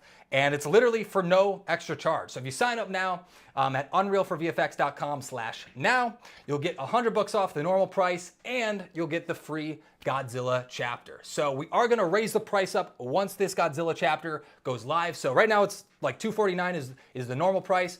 The course is gonna go up to $397 once we add this Godzilla chapter, because honestly, I'm just super psyched about it. It's how to add explosions, how to add rain, how to add sparks and destruction, and all this stuff. Really how to take your shots to the next level. So yeah, we're adding a lot into the training. So the price is going up after this week. So if you want all this for the lowest price we've ever had, you can get it this week until Sunday night at unrealforvfx.com/now. So check that out there. And again, you have 30 days to try it out, see if you like it. And if you don't love it, if you literally don't have a skill set that has completely transformed your visual effects skills, then you can reach out to us and we'll give you a full refund. I really just want to make sure that this is a no-brainer, and we're here to help. I know what it's like to be outside the industry and want to work on these huge projects and learn all these secrets, and it took me so long to get in.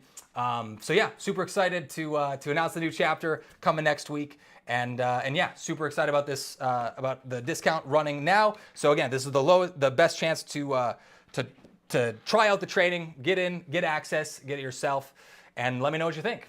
So yeah, secrets to cinematic renders every single time, with the entire goal of helping you land your dream job, and making a demo reel that puts you ahead of everyone else will really help you get there. So yeah, check that out at unrealforvfx.com/now. That's the URL to get that. And yeah, I think we'll turn it over to some live Q&A. We'll go and answer some of your questions here. Would love to hear any thoughts, any questions you have about landing your first job. Maybe if some of you folks are in the industry trying to land the next job too, let me know. We'll kind of see where you're at and help you kind of define that roadmap of where you are to where you want to go while we're here together. And like I said, also, if you want the Kickstart Your Career ebook. So this is the physical book where we have all the steps to land your first job, from the artistic techniques all the way to, the artistic stuff, all the way to the nodes you need to use, the software you need to learn. We have some really great tips on interviews and how to master your first interview and speak Visual Effects Studio's language. That is available as well if you go to unrealforvfx.com/career. So check that out. Kickstart your VFX career, or go to unrealforvfx.com/career. We'll send you the ebook tomorrow morning. You'll get a copy of that, so you have a couple more hours to get access there. And yeah, also, just so you know, it's also there for you folks that are looking to level up in Unreal. If you're on my channel, it's probably because you've seen a lot of the Unreal filmmaking. This to me is the holy grail of making visual effects and becoming your own visual effects studio. We also have this on sale over the weekend, $300 off, literally 50% off. Again, this is probably the lowest price we've ever had for Unreal Fundamentals. If you sign up for the Unreal to Nuke Masterclass, you can also get Unreal Fundamentals for $297, which is 50% off the normal price, or $300 off. And again, backed by that same 30-day guarantee. We want it to be easy. We're not here to Anyway, I want to make sure it's right for you, and I want you to actually experience it and go through multiple chapters, not just watch through 2 videos and then you're locked in. I want to make sure that this was a great decision for you, because we're really proud of all the training we put together, and I've gone through all of the courses out there. They leave a lot to be desired, and I wanted to make the one that is going to solve all your problems. So check it out if you're interested. Otherwise, let's check out the chat here, and let's break into some Q&A. How does that sound? Cool. So let me just pull up this chat box here. Actually, that is so tiny. Let me see if I can make this a little bit bigger. Let's go here. And can we make this bigger? Come on. Otherwise, I'll probably just look off to the side here a little bit. But yeah, you can check out all that stuff at unrealforvfx.com/now. I'll leave this up on the screen for a little bit longer. But yeah, we'll go over to some Q&A. So if you guys have questions, I'd also recommend, if you had questions that I didn't answer during the talk, just paste them again in the chat and I'll go through now. We have like 15 minutes here. We'll spend some time together and go in depth on your questions specifically. The chat goes by pretty quick on my end, so I'll try to do my best. But if I missed anything from before, definitely let me know and we'll cover your questions there before. Cool. Matt McMahon, just seeing that because it's at the bottom. I just want to say thank you for putting out the new course. I picked it up a while ago as you work in virtual production. That is super cool, man. In Unreal, and you wanted to level up your compositing. That is fantastic. Well, dude, that's awesome. I mean, I really appreciate that.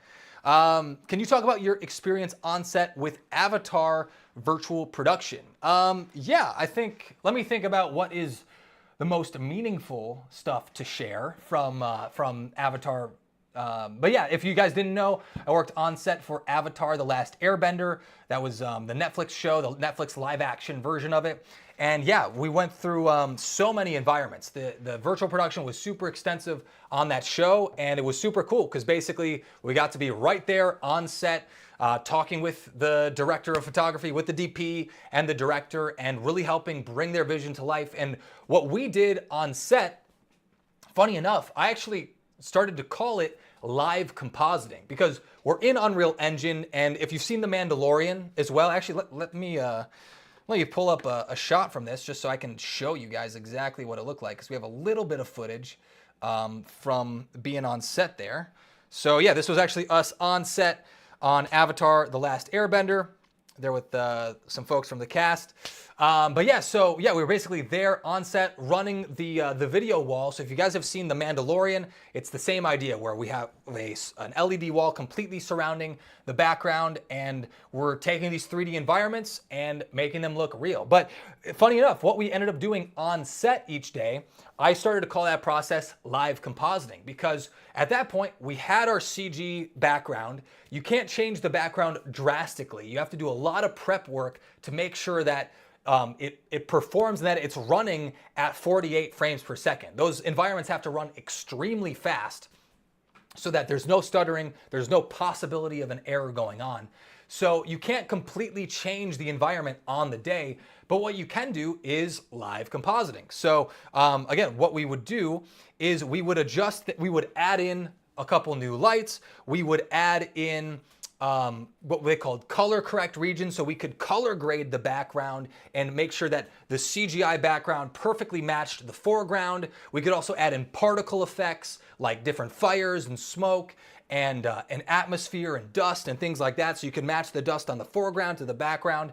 And the whole process was kind of integrating the two worlds together. So adding the things from the real life set and adding that into the virtual world, and then when we could, adding in things like fire and torches and things like that to literally cast light onto the actors and make the virtual world interact with what was there on set. So it was a pretty cool experience. If you have any specific questions, I could maybe dive in a little bit deeper there. But yeah, that was kind of the most eye-opening part to me, was that it really was a lot of the same, a lot of compositing, where we're trying to enhance our CGI.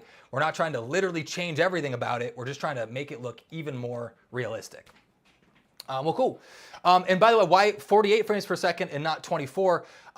In the end, why it needs to be 48 frames per second is because most of the time on a virtual production set, you're not just recording a single camera. You're actually recording two different cameras. So oftentimes they're shooting in parallel. So you have one shooting at this side of the wall and another shooting at the opposite side of the wall. So if your environment doesn't run at 48 frames per second, it might stutter or glitch out or run too slowly on the wall if they need multiple cameras. So you can't meet the bare minimum. It has to exceed 48 frames per second just in case they push the wall, and sometimes they're running 3 cameras and doing some crazy stuff there. So that's why it's so important to prep your work like that. Hopefully that answers your question. Cool. So let's go through here. I already have experience in Maya. Do you recommend starting to explore Houdini or Unreal? I think with any of the software questions, the real question you have to ask yourself is, what job do you want to have in the industry? So for me, I kind of knew from the beginning that I wanted to be a compositor. And I knew that because when I was making visual effects and making Star Wars films in my backyard, I learned After Effects to make Star Wars, and I followed, Andrew Kramer After Effects tutorials to add lightsabers into my shots. But what I started to realize when I was 14, 15 years old was that I was learning the wrong tool for the job. I was learning After Effects, and I was going all in on that when I needed to learn Nuke. So it was at that point that I dropped all of that training and said, okay, I need to dive into the deep end and find what's available and start learning Nuke. And for me, it was a lot of personal projects and mostly just making a ton of projects on my own and making my own CG, making my own footage and things like that, and combining it together because there weren't a lot of resources out there at the time. So yeah, that was my foray into it, but I worked backwards from my dream job. So at that point, I knew I wanted to be a compositor, and I said, okay, what are all the different softwares they're asking me? So if you're trying to do anything CG related in a visual effects studio, you're going to need to know a little bit of compositing. You don't need to be a master at all. You do not need to be a senior visual effects artist, but you do need to make your work stand out. You do need to make sure that your work looks like a Hollywood film if you want to get hired at a visual effects studio. So that's where the one-click template can really help you out there, potentially. But yeah, again, if you're in CG and you're wondering, okay, what software do I need to learn next? Check out the job listings of your favorite studios and find out what they're asking for. So if you want to work in virtual production, you got to learn Unreal. That's just the bottom line. That's the #1 software that every studio out there is learning or using rather for virtual production. Or if you're working in cinematics or previs, the #1 choice right now is going to be a combination of Maya and Unreal working together. So that's going to be the best way to answer that question for you. It's always going to be a little bit personal. But yeah, we'll look for another question here. And by the way, yeah, if you want, again, one more time, you can check out the Nuke Masterclass for $100 off this weekend at unrealforvfx.com/now. That's going to be the best spot for that. Is coding a big chunk when starting out as a compositor or Unreal operator? The answer is no, which is probably good news for you. So again, there's almost no coding at all, almost zero basically zero. So the big thing here is that you do not need to learn how to code. What you will end up learning when you use Unreal and with blueprints and with some of these game development systems is that you don't need to learn how to code. You just need to understand programming. And programming is very, very simple. Another word for programming is just logic. You just need to make logic trees that say, okay, if this happens, then do this. If this happens, then do this other math. And it's really simple there, but it's basic elementary math stitched together through a couple nodes. It's much simpler than people think, and you don't need to learn how to code to do it. It's really just making basic logic trees or flow maps of ideas, and it's much easier than people think. What are the countries with the most opportunities in VFX? So at the moment, in my experience at least, I would say for visual effects, it's definitely, right now, it's in Canada, it's in the US, and it's in Australia. And then also there are definitely opportunities across Europe. Those are the main hubs. London is still a fairly big hub. Australia is becoming bigger and bigger. I've spent my entire VFX career, for the most part, inside of Canada, between Montreal and Vancouver, even though I come from the States. Personally, I find that a lot of people who enjoy the lifestyle It's obviously a little bit easier when you're younger versus when you have kids. But yeah, for me, in my experience, I really love the opportunity to travel the world and use visual effects studios as a means to do it. So a lot of times I would try to find jobs in other cities or other countries because they'll help you fly out and give you a budget to move over there. That's obviously a really great way to use those opportunities. It's a lot easier when, when studios are in crunch time and they need 20 new artists on a project. That's when you can really find those opportunities. So timing does play a role in that. But yeah, I would say Canada, the US, Australia, and London are where I see most of the opportunities, but there are definitely lots of studios across Europe. And if you're in Europe already, definitely much easier to land jobs locally there as opposed to going from North America and moving into Europe to get some of those opportunities over there. Cool. So yeah, Ismaila, has the book link been shared?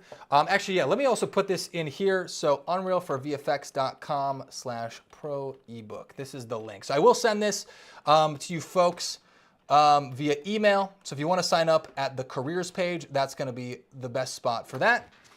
But yeah, you can also check out that link right there. Yeah, again, if you guys have any last questions, let me know. We're going to end here in about 5 minutes. My voice is going and literally my jaw is getting sore. I've never had that before. Funny enough. Talking too much, I guess. But yeah, check that out. But yeah, like I said, if you want to grab the Nuke Masterclass as well, that's available right now over at unrealforvfx.com/now. You can check that out as well and sign up there. But yeah, let's hop back over to this link and we'll answer a couple more questions for you. So yeah, unrealforvfx.com/now. Check that out. And yeah, let's look at a couple more questions here. Cool. So do you have any advice for a beginner about compositing from Horizon Eclipse Studios? So yeah, I would say the number one thing I'm doing while compositing is adding stock footage and adding lens effects or imperfections from the lens. That is 90% of what I am doing in compositing. So stock footage is so important because you need to make, if you want your shots to look realistic, then nothing is gonna look more realistic than real life footage, right? So that's why it's so important. You need to have, like a lot of people, they are taking their CGI and they're wondering, why does this look so fake? Well, it's because CGI looks perfect. It is synthetic. There is that, there's something very clean and precise about CGI, and you want to add imperfections, which again, you can do through stock footage by adding in dust and sparks and debris and light interaction and stuff like that.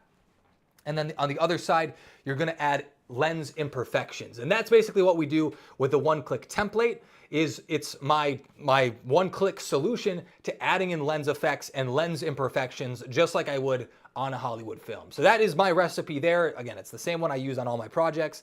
So that's what's useful there. But again, at its most simplest form, those are the things to focus on. Regardless of how you learn those things, that's what you want to apply to your CG renders. Tuoni, do you have a course that covers virtual production? We do have one in the works, but Unreal Fundamentals will teach you all of it's called Unreal Fundamentals for a reason, because we do cover the exact things you must know for virtual production. And what's so cool about Unreal Engine is that, the same skills you're learning to make cinematics in Unreal are the same tools you're going to use to make environments for virtual production. The biggest difference between making films, like we teach precisely in Unreal Fundamentals, and a virtual production workflow is optimization. That's the only difference. For virtual production, you need to optimize your environments so that they can run at incredibly high frame rates so that you can run them, in 5K resolution on these giant LED screens, and then they can run at over 48 frames per second. So that's the only difference there. But we do go through my optimization framework. I do go through, the basics of light baking, but it's more focused on making films first and foremost, focusing on how to also add characters, which you don't really do at all in virtual production, but you have to do if you're gonna make films in Unreal. So yeah, we do cover the building blocks, and we go in depth on how to optimize your scene. We just don't go all the way on how to literally do it step by step for virtual production, but we do go through the exact framework you're going to need to know to optimize your environment. So if you go through with Unreal Fundamentals, you will learn the same exact skills you have to know. And again, one of those reasons that we have our 30-day money-back guarantee is if you're interested and you want to try it, give it a try. Dive in, see if it's helpful. And the bet that I'm making is that if you get in there and you get through the first 3 lessons, the first 3 chapters rather, you're going to see that, hey, we cover everything. We make it easy. We make it short. And literally the entire program is built around the idea that it should be so easy that a 4th grader could go through it. Every lesson, as I was writing it, as I was recording it, as I was teaching it, I was literally thinking to myself, how could I simplify this concept down so that it's easy enough that a 4th grader would understand this? Not that you have to be a beginner to get the most out of it, but I wanted to make sure that we don't leave anyone behind and that we're teaching the most important stuff there. So again, check that out at unrealforvfx.com/now. Will you ever take on other roles such as director? Actually, yeah, so literally that's what I'm doing now. Just to let you guys know as well, because some people ask me like, oh, well, yeah, are you doing visual effects? So anyway, that's literally what I'm doing now, directing my own films. And my most recent gig, like I said, I've got a new opportunity at a visual effects studio just this last week. And because it is now doing more directing work and creating the films instead of just making visual effects shots. So again, I'm in the middle of making that leap and figuring that out for myself as well. So, I feel like I got to the top of where I wanted to reach with visual effects. I worked up to be a compositing supervisor on Dungeons and Dragons. And at that point, I kind of realized that my goal is really not to be a visual effects supervisor.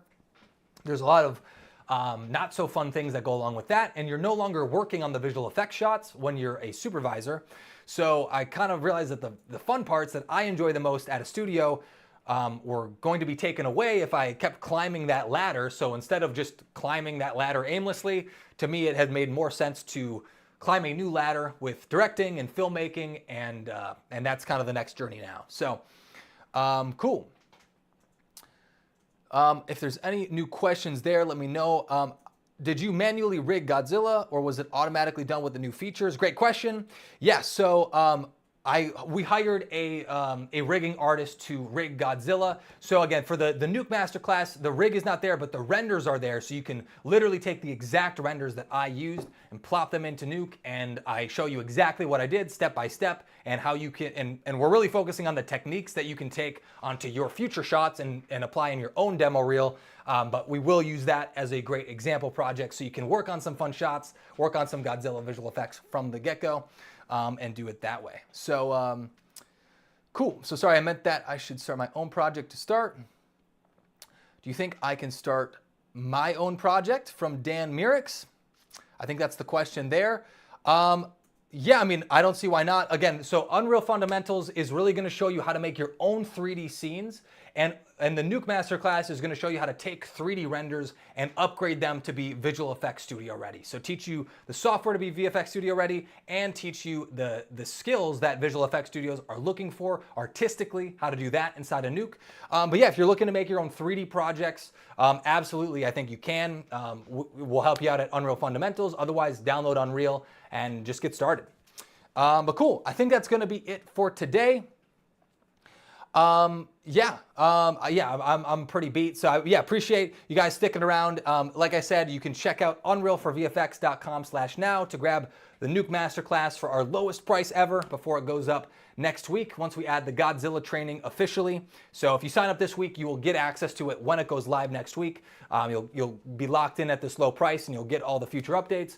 But like I said, we are going to raise that price starting next week up to $397 because we're adding in this really cool bonus chapter and all the new project files and stuff like that. So if you've been on the fence, now is the best time to jump in. And if you have any questions for us over the weekend or in the future, just hit us up at learn@unrealforvfx.com. That's an email address. So learn@unrealforvfx.com. That's going to be the best spot there. And yeah, reach out to us if you have any questions. Either myself or Dominique, our community manager, will get right back in touch with you within the same day, and we'll help you with whatever you need. So really appreciate you guys.